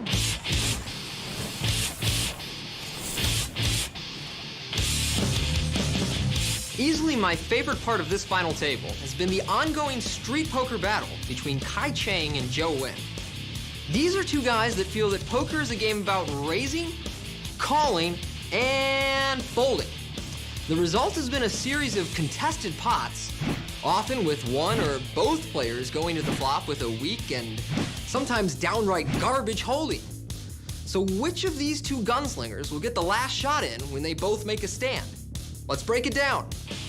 After a hot start at the final table for Kai Chang, it's Joe Nguyen that's pulled ahead in the chip count. However, Kai is still well ahead of Paul Volpe in third, so there's a strong disincentive to play a major pot against Joe. But Kai is not the kind of man that concerns himself with disincentives, especially when he gets a sense that his opponent is full of it.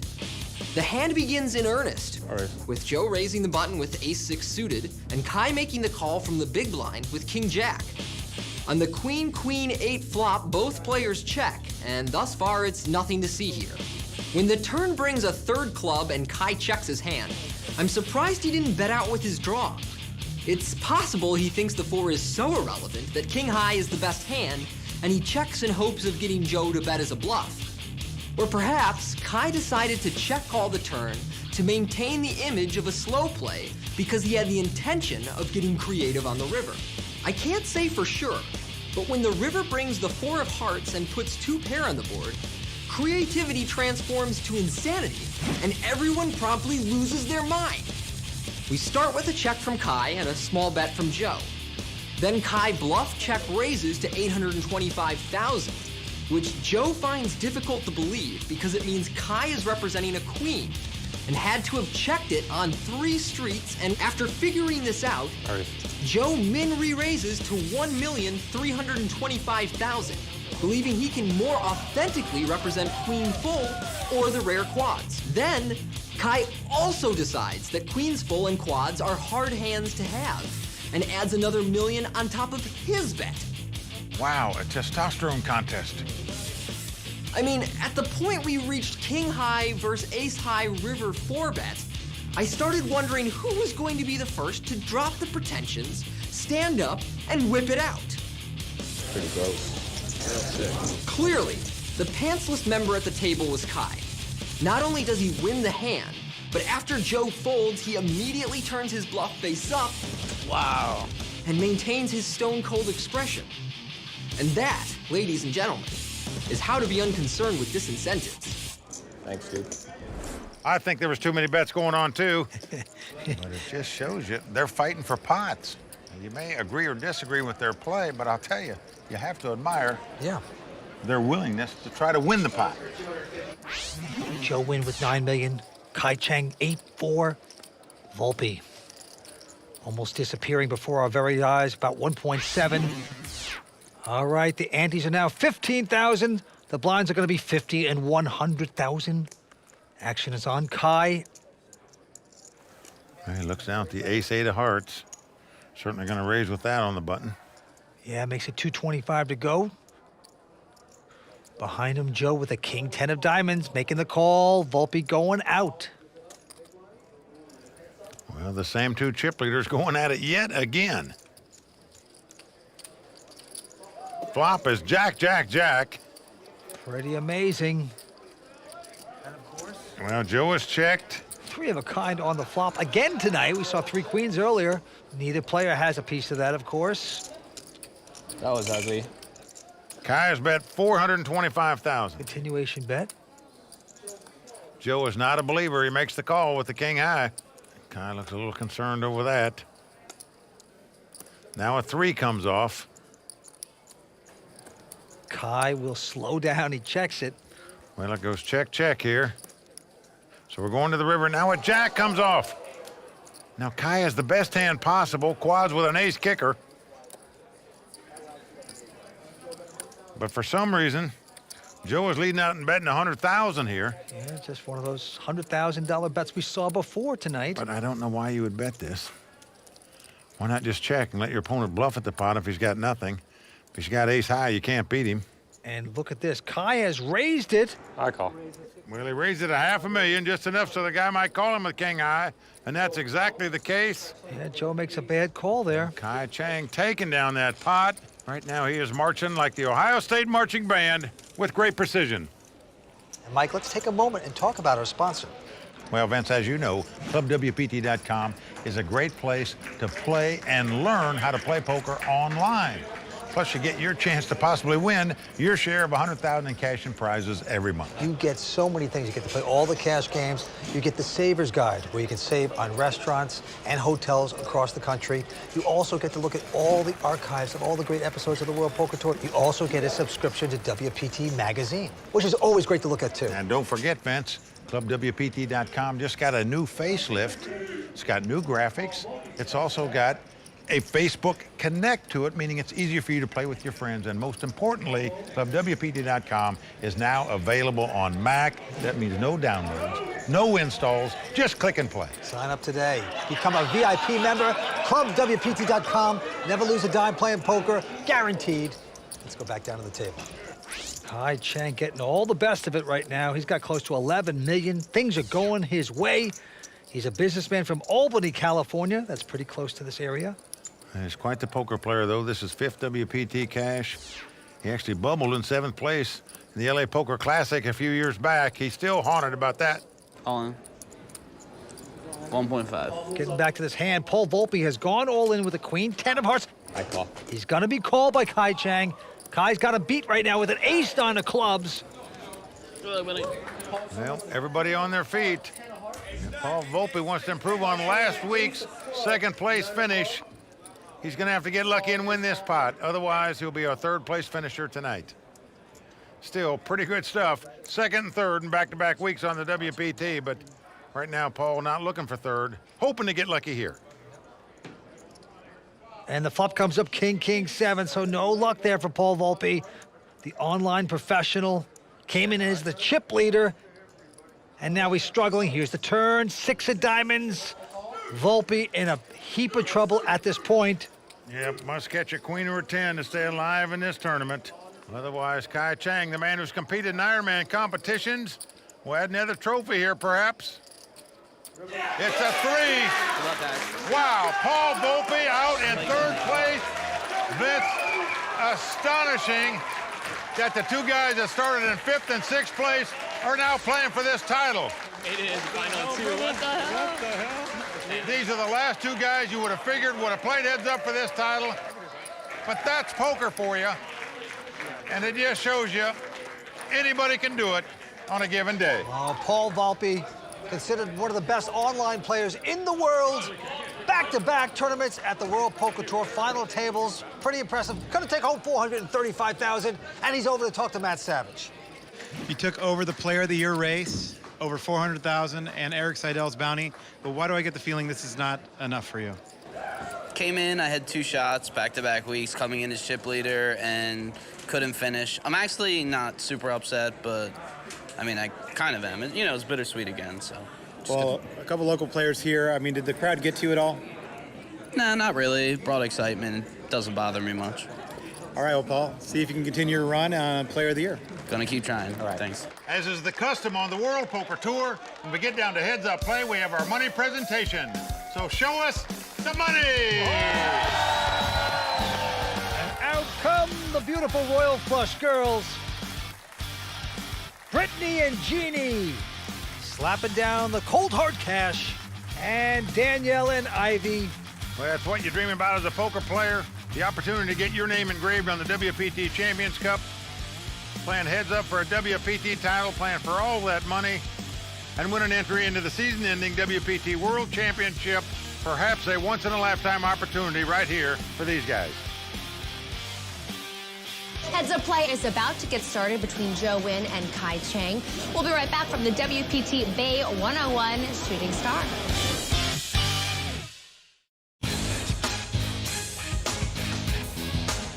It's come down to Joe Nguyen and Kai Chang to battle for a place on the WPT Champions Cup.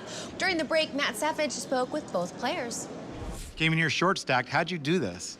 I try not to worry about the amount of money in hand, and I just try to play poker without thinking of placement and try to win. So. Are you worried about it now? 1.1 million for first, and that seat to the championship. Not when I have a 2-to-1 chip lead, and I feel like I'm playing pretty well. What does it mean to you to have the best fans in the world in your corner? This is the best, the greatest. I got my friends and family here, and what other way is, to win it today in front of them? I mean, it'll be great. Stakes are high tonight as only one of these players will take home the over $1.1 million first place prize and have their name added to the WPT Champions Cup. So let's get back to the call of the game with Mike and Vince. Kai Chang starting out with about a 2-1 chip lead over Joe Nguyen. What a great story it is for both of these guys to be fighting it out for this title. Who would have thought it, Vince? Pretty incredible. You think about all the great names, the bounties, they're out. It's these two right now. Kai Chang with a pair of threes. Sorry about that. And he is going to move it up to 275,000 to go. Joe's going to call, slop around with a 6 deuce of clubs. Well, as we've said all night long, these guys have come to play, no doubt about it. On has come Jack 7-5 with 2 clubs. Joe swapped a flush draw. Action's on him, he checks. Kai with the 2 threes is going to make the continuation bet. 325,000. Now will Joe get aggressive with it? No, he's saying, I just call. I would have raised with the flush draw there had it been me. But Joe opted to call, and here comes the club. After not raising with the flush draw, he's going to lead out and bet in this situation. Now, he's hoping his opponent's got something like ace-jack and may give him a call here, but that's not the case. Kai gets rid of the 2 threes. So Joe Nguyen taking down that pot. Joe's hobbies are playing poker and drag racing. Yep, he's 35 years old, lives in Sunnyvale, California, right around here. There's the Royal Flush Girls Social Bar. And if you belong to Club WPT and if you're a VIP member, you get preferential seating there. You can sit there and talk to the girls. They're at every WPT event, along with Kimberly Lansing, Mike Sexton, and myself. This week, on behalf of the WPT Foundation, we saw Tech Titans and poker pros go head-to-head in the 3rd annual Silicon Valley Poker Challenge. WPT's Royal Flush Girls, along with Mike, Vince, and Tony, teamed up with the Silicon Valley Executive Network to raise money for the Computer History Museum. Check it out.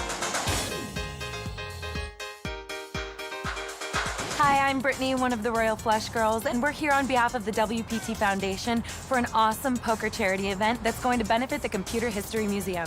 Let's go check it out. Great meeting you. I'm Brittany. Nice to meet you. Hi, welcome to the museum. I'm John Holler. I'm the president and CEO of the Computer History Museum. We have the largest collection of computers in the world, from the abacus to the smartphones.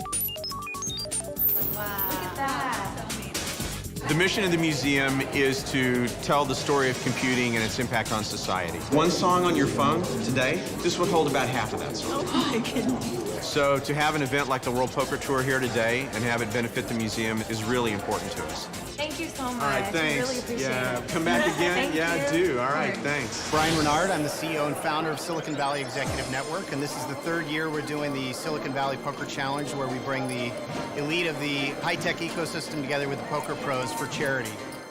This is just a fabulous venue. We are honored to be here. Dealers, it's about time to shovel up and deal. Thank you again. Oh my God. No way!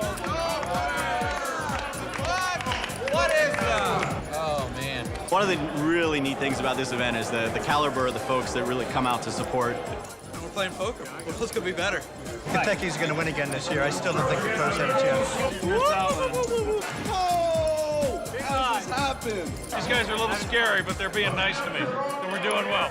Hey, my Sexton, having a rebuy. Two rebuys. We got the pros rebuying left and right, and definitely squeezing us out a bit. Pros everywhere, literally, literally everywhere. Well, we certainly want to congratulate the Silicon Valley Six. These are the final 6 players. They outlasted many of the top pros in the world. Good luck in fighting it out for the title.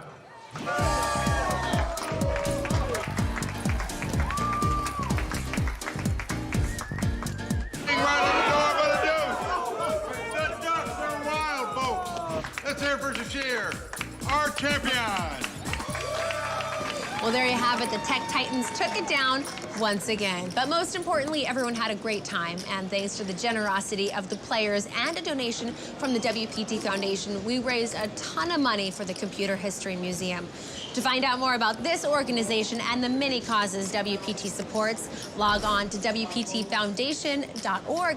the WPT Foundation playing for a better world.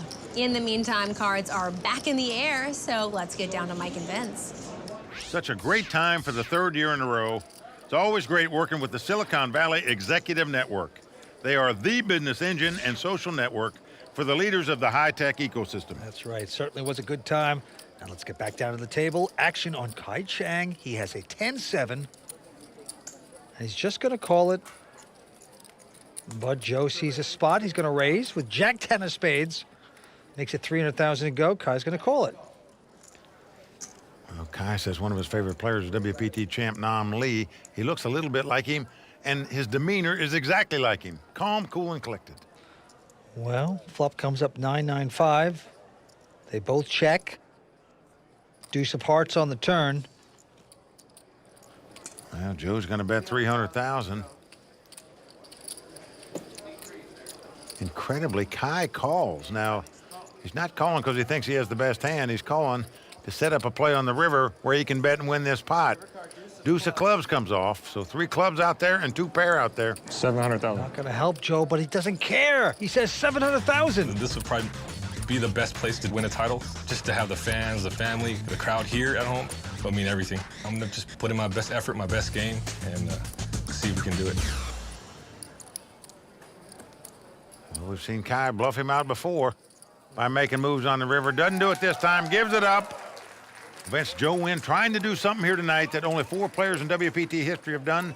Come from 6th place, last place at the final table to win the title. Can he do it?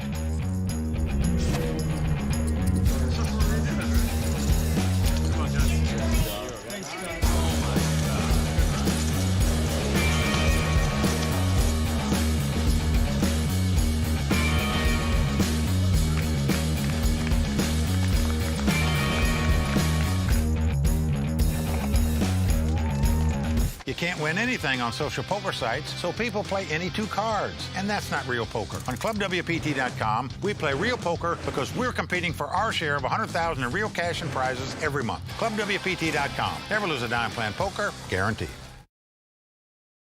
Welcome back to Bay 101 Casino and the World Poker Tour. Joe Nguyen closing the gap on chip leader Kai Chang.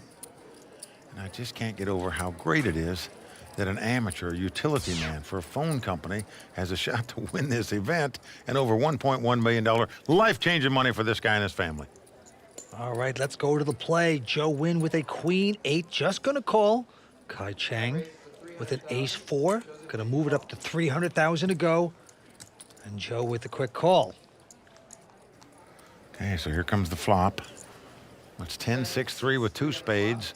No help to either player. Kai first to act, going to stick out a bet of 400,000. Joe making the call here. No hand, no draw, except backdoor draws. It's what we call a float bet, meaning he's calling to take the pot away from his opponent later on to see if it can happen. 6 of diamonds hits. Kai's going to check. Well, and here it comes. Joe doing exactly that, betting to take the pot away from his opponent after making the float call on the flop, but not working here against this guy. Whoa, 600,000 has been called. What a read. 9 of clubs comes off. No one hits a pair. So again, neither player has anything. Kai's going to check again. 700,000. Gee, Joe is stubborn. He's going to stick out another bluff bet. Vince, I don't think we've ever had anybody bet as fast as this guy does on the World Poker Tour. I mean, you couldn't even start a shot clock before he's got his money out there. Forget about using one. Love it. No, I'm impressed with it, too, how fast he plays. Well, I'm impressed Kai's going possibly with his instincts here. We got it. Wow, he made this call. That is really impressive stuff. Oh, it's beautiful. Beautiful call. Folks, you can certainly see that this guy would deserve to be a WPT champion if he wins this event. No doubt about it. Kai Chang making a great call right there. More irritating, too, when you try to bluff and the guy calls you with ace high. It's pretty aggravating. You just feel like you've been outplayed. Vince, he just tried to look like he was strong. Yeah, that's a sign of weakness. Kai picked him off like an apple on a tree. It's just that simple. Sometimes it happens. It's time to take a quick look at the Season 11 WPT Player of the Year standings. Tonight's champion will earn 1,400 points for their victory, but it's the third place finisher, Paul Volpe, who has jumped into the point lead with 2,350 points. This is certainly becoming an exciting race, and we'll be keeping an eye on the standings all season long, but now it's time to get back to the call of the action with Mike and Vince. Well, Mike, what a race. Now, they're the Joe Sirach and Jeff Madsen, two great poker players. And Joe Sirach, WPT Player of the Year last season. Yeah, we just saw Jeff make the final table on the World Poker Tour just a short while back. He didn't make it this time, but those guys are here sweating the action at the Bay 101. Back to this action, Kai Chang now with a king, 4 of spades. Will raise, 225 to go. Joe with a 9-7. Well, he is making the call. They don't fold hands. They fight for every pot. And here we go. Now flop comes Queen, Jack 10, 2 hearts. Both players have an open-end straight draw. Yeah, no pairing, but possibilities here. And the marathon man, Kai Chang's going to bet. Continuation bet, 300,000. Joe's called it. What drama we are seeing. Who will get lucky here? Well, the 7 of hearts comes off. So as the cards lie, that's a great card for Joe. He's got a flush draw and the best hand with 2 sevens. Yeah, he caught a pair. They both check. Down to the river we go. Goes check, check. And now the deuce of hearts comes off. 4 hearts on the board. Joe has the flush with the 9 of hearts. Well, Joe has checked. I love this check by Joe. Give your opponent a chance to bluff at this pot. Yeah, Kai is betting. Go. And the snap call by Joe, and he's going to win this pot. Good call. With the flush, and his fans are loving it. The wife here, the brothers are here. He's got 3 brothers in the house rooting him on. John, Man, and Lang. A lot of friends are here. We're playing some garbage hand. Let's do it. Every hand. So nicely done by Joe, the local. Kai Chang still the chip leader with close to 12 million. But Joe's coming back. Blinds are 50 and 100. Action on Joe. And he's got the 10 deuce of diamonds. It's the Doyle Brunson hand, the 10 deuce suited. Doyle won back-to-back world championships in 1976 and 77 with the 10 deuce in his hand. Doyle's still the oldest player to ever win an event out here in the World Poker Tour. And Joe has raised this to 250. He's been called, and here's the flop, 10-7-5. That gives Joe a pair of 10s, and it gives Kai an open-ended straight draw. He's going to check, and again, the snap bet by Joe Nguyen. I mean, it's the fastest better we've ever had in the history of the tour. Make no mistake about it, folks. It's like he's playing for 5 cents and 10 cents. That's what it's like. No time to think. That. It's just like it doesn't care about the chips. What is the He's values got are. top pair. Certainly can't blame him for betting here. Can't blame Kai for calling with the open-end straight draw either. That's what he's done. So we're going to the turn. This could get dramatic. Well, the 9 of diamonds comes off. Man. This gives Kai a straight, but notice that Joe has top pair and a flush draw. Folks, we could see more fireworks here than on the 4th of July. Kai's going to try to trap here. He's checked it. And Joe's going to swing away. 530. Can't blame Joe for betting this hand, but obviously, at least I think obviously, Kai is going to raise it. Well, you don't want your player to outdraw you. That's why you put in a strong raise, and that's, well, yep, he's getting the big chips out to make a strong raise, protect his hand.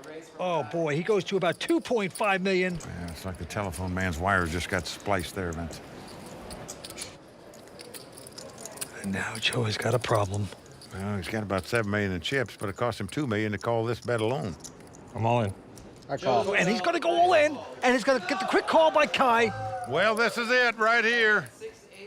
Joe must catch a diamond to win this pot to stay alive in this tournament. Otherwise, Kai Chang will become a WPT champion.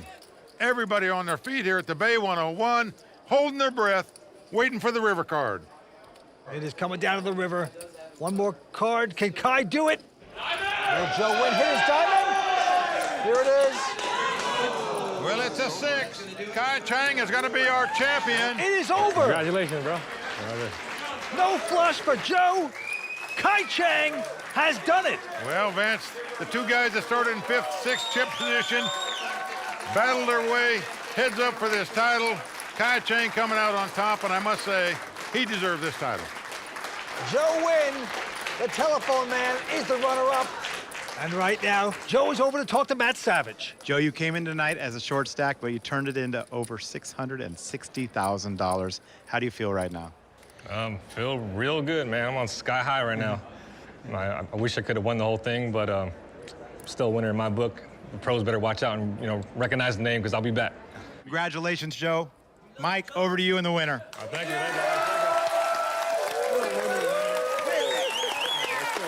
Well, here's the winner of the Season 11 Bay 101 Shooting Star Tournament, Kai Chang. Kai. Congratulations to you. You got off to a good start here. Did you have a game plan coming into this final table? I wanted to play the same and play aggressive and pick my spots. And turns out I was picking them all the time. Tell us now what it feels like to win over $1 million and become a WPT champion. It feels fantastic. It's unreal. I'm super excited. Well, in addition to your $1.1 million that you're going to take home, you get a $25,000 entry to the WPT World Championship, and more importantly, you're going to get your name engraved on the WPT Champions Cup with all the great champions. Thank you very much. Kimberly, back to you. Congratulations to Kai Chang, the Season 11 WPT Bay 101 Shooting Star Champion. Join us next time as the WPT travels to Italy for the Venice Grand Prix, and I cannot wait for that one. Until then, from Mike Sexton, Vince Van Patten, Tony Dunst, Matt Savage, the Royal Flush Girls, and the whole WPT team, I'm Kimberly Lansing saying thanks for watching. Good night. I don't understand what this is for here.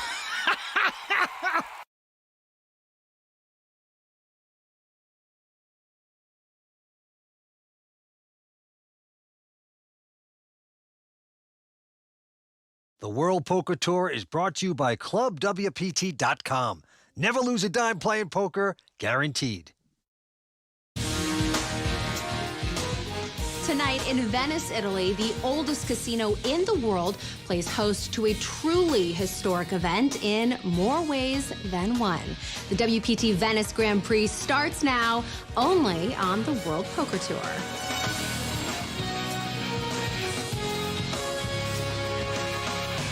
Well, the crowd all standing. He is circling the drain. They are going bare knuckles in the center of the ring. He needs the extreme miracle.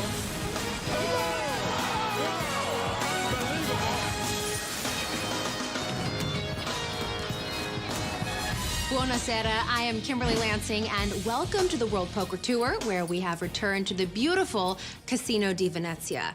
Venice, Italy is known for its traditional sounds, whether it's classical music and operas or gondoliers singing along the canals. But for the past 5 days, the city was filled with a symphony of cards shuffling and chips riffling as an international mix of players hit the felt with the goal of making poker history and etching their name on the WPT Champions Cup. The journey to poker greatness, Italian style, began on day 1A. Friends, Romans, and WPT champions. WPT Venice is really probably my favorite event, actually, in Europe. Lend their ears to the sweet sounds of Mike Sexton opening up the action of this year's Venice Grand Prix. We want to welcome you to Venice, Italy. We want to wish all the players the best of luck in their quest to make it to the final table. Okay, dealers, let's shuffle up and deal. And that quest had more meaning than most for WPT Grand Prix de Paris champ Matt Salzberg.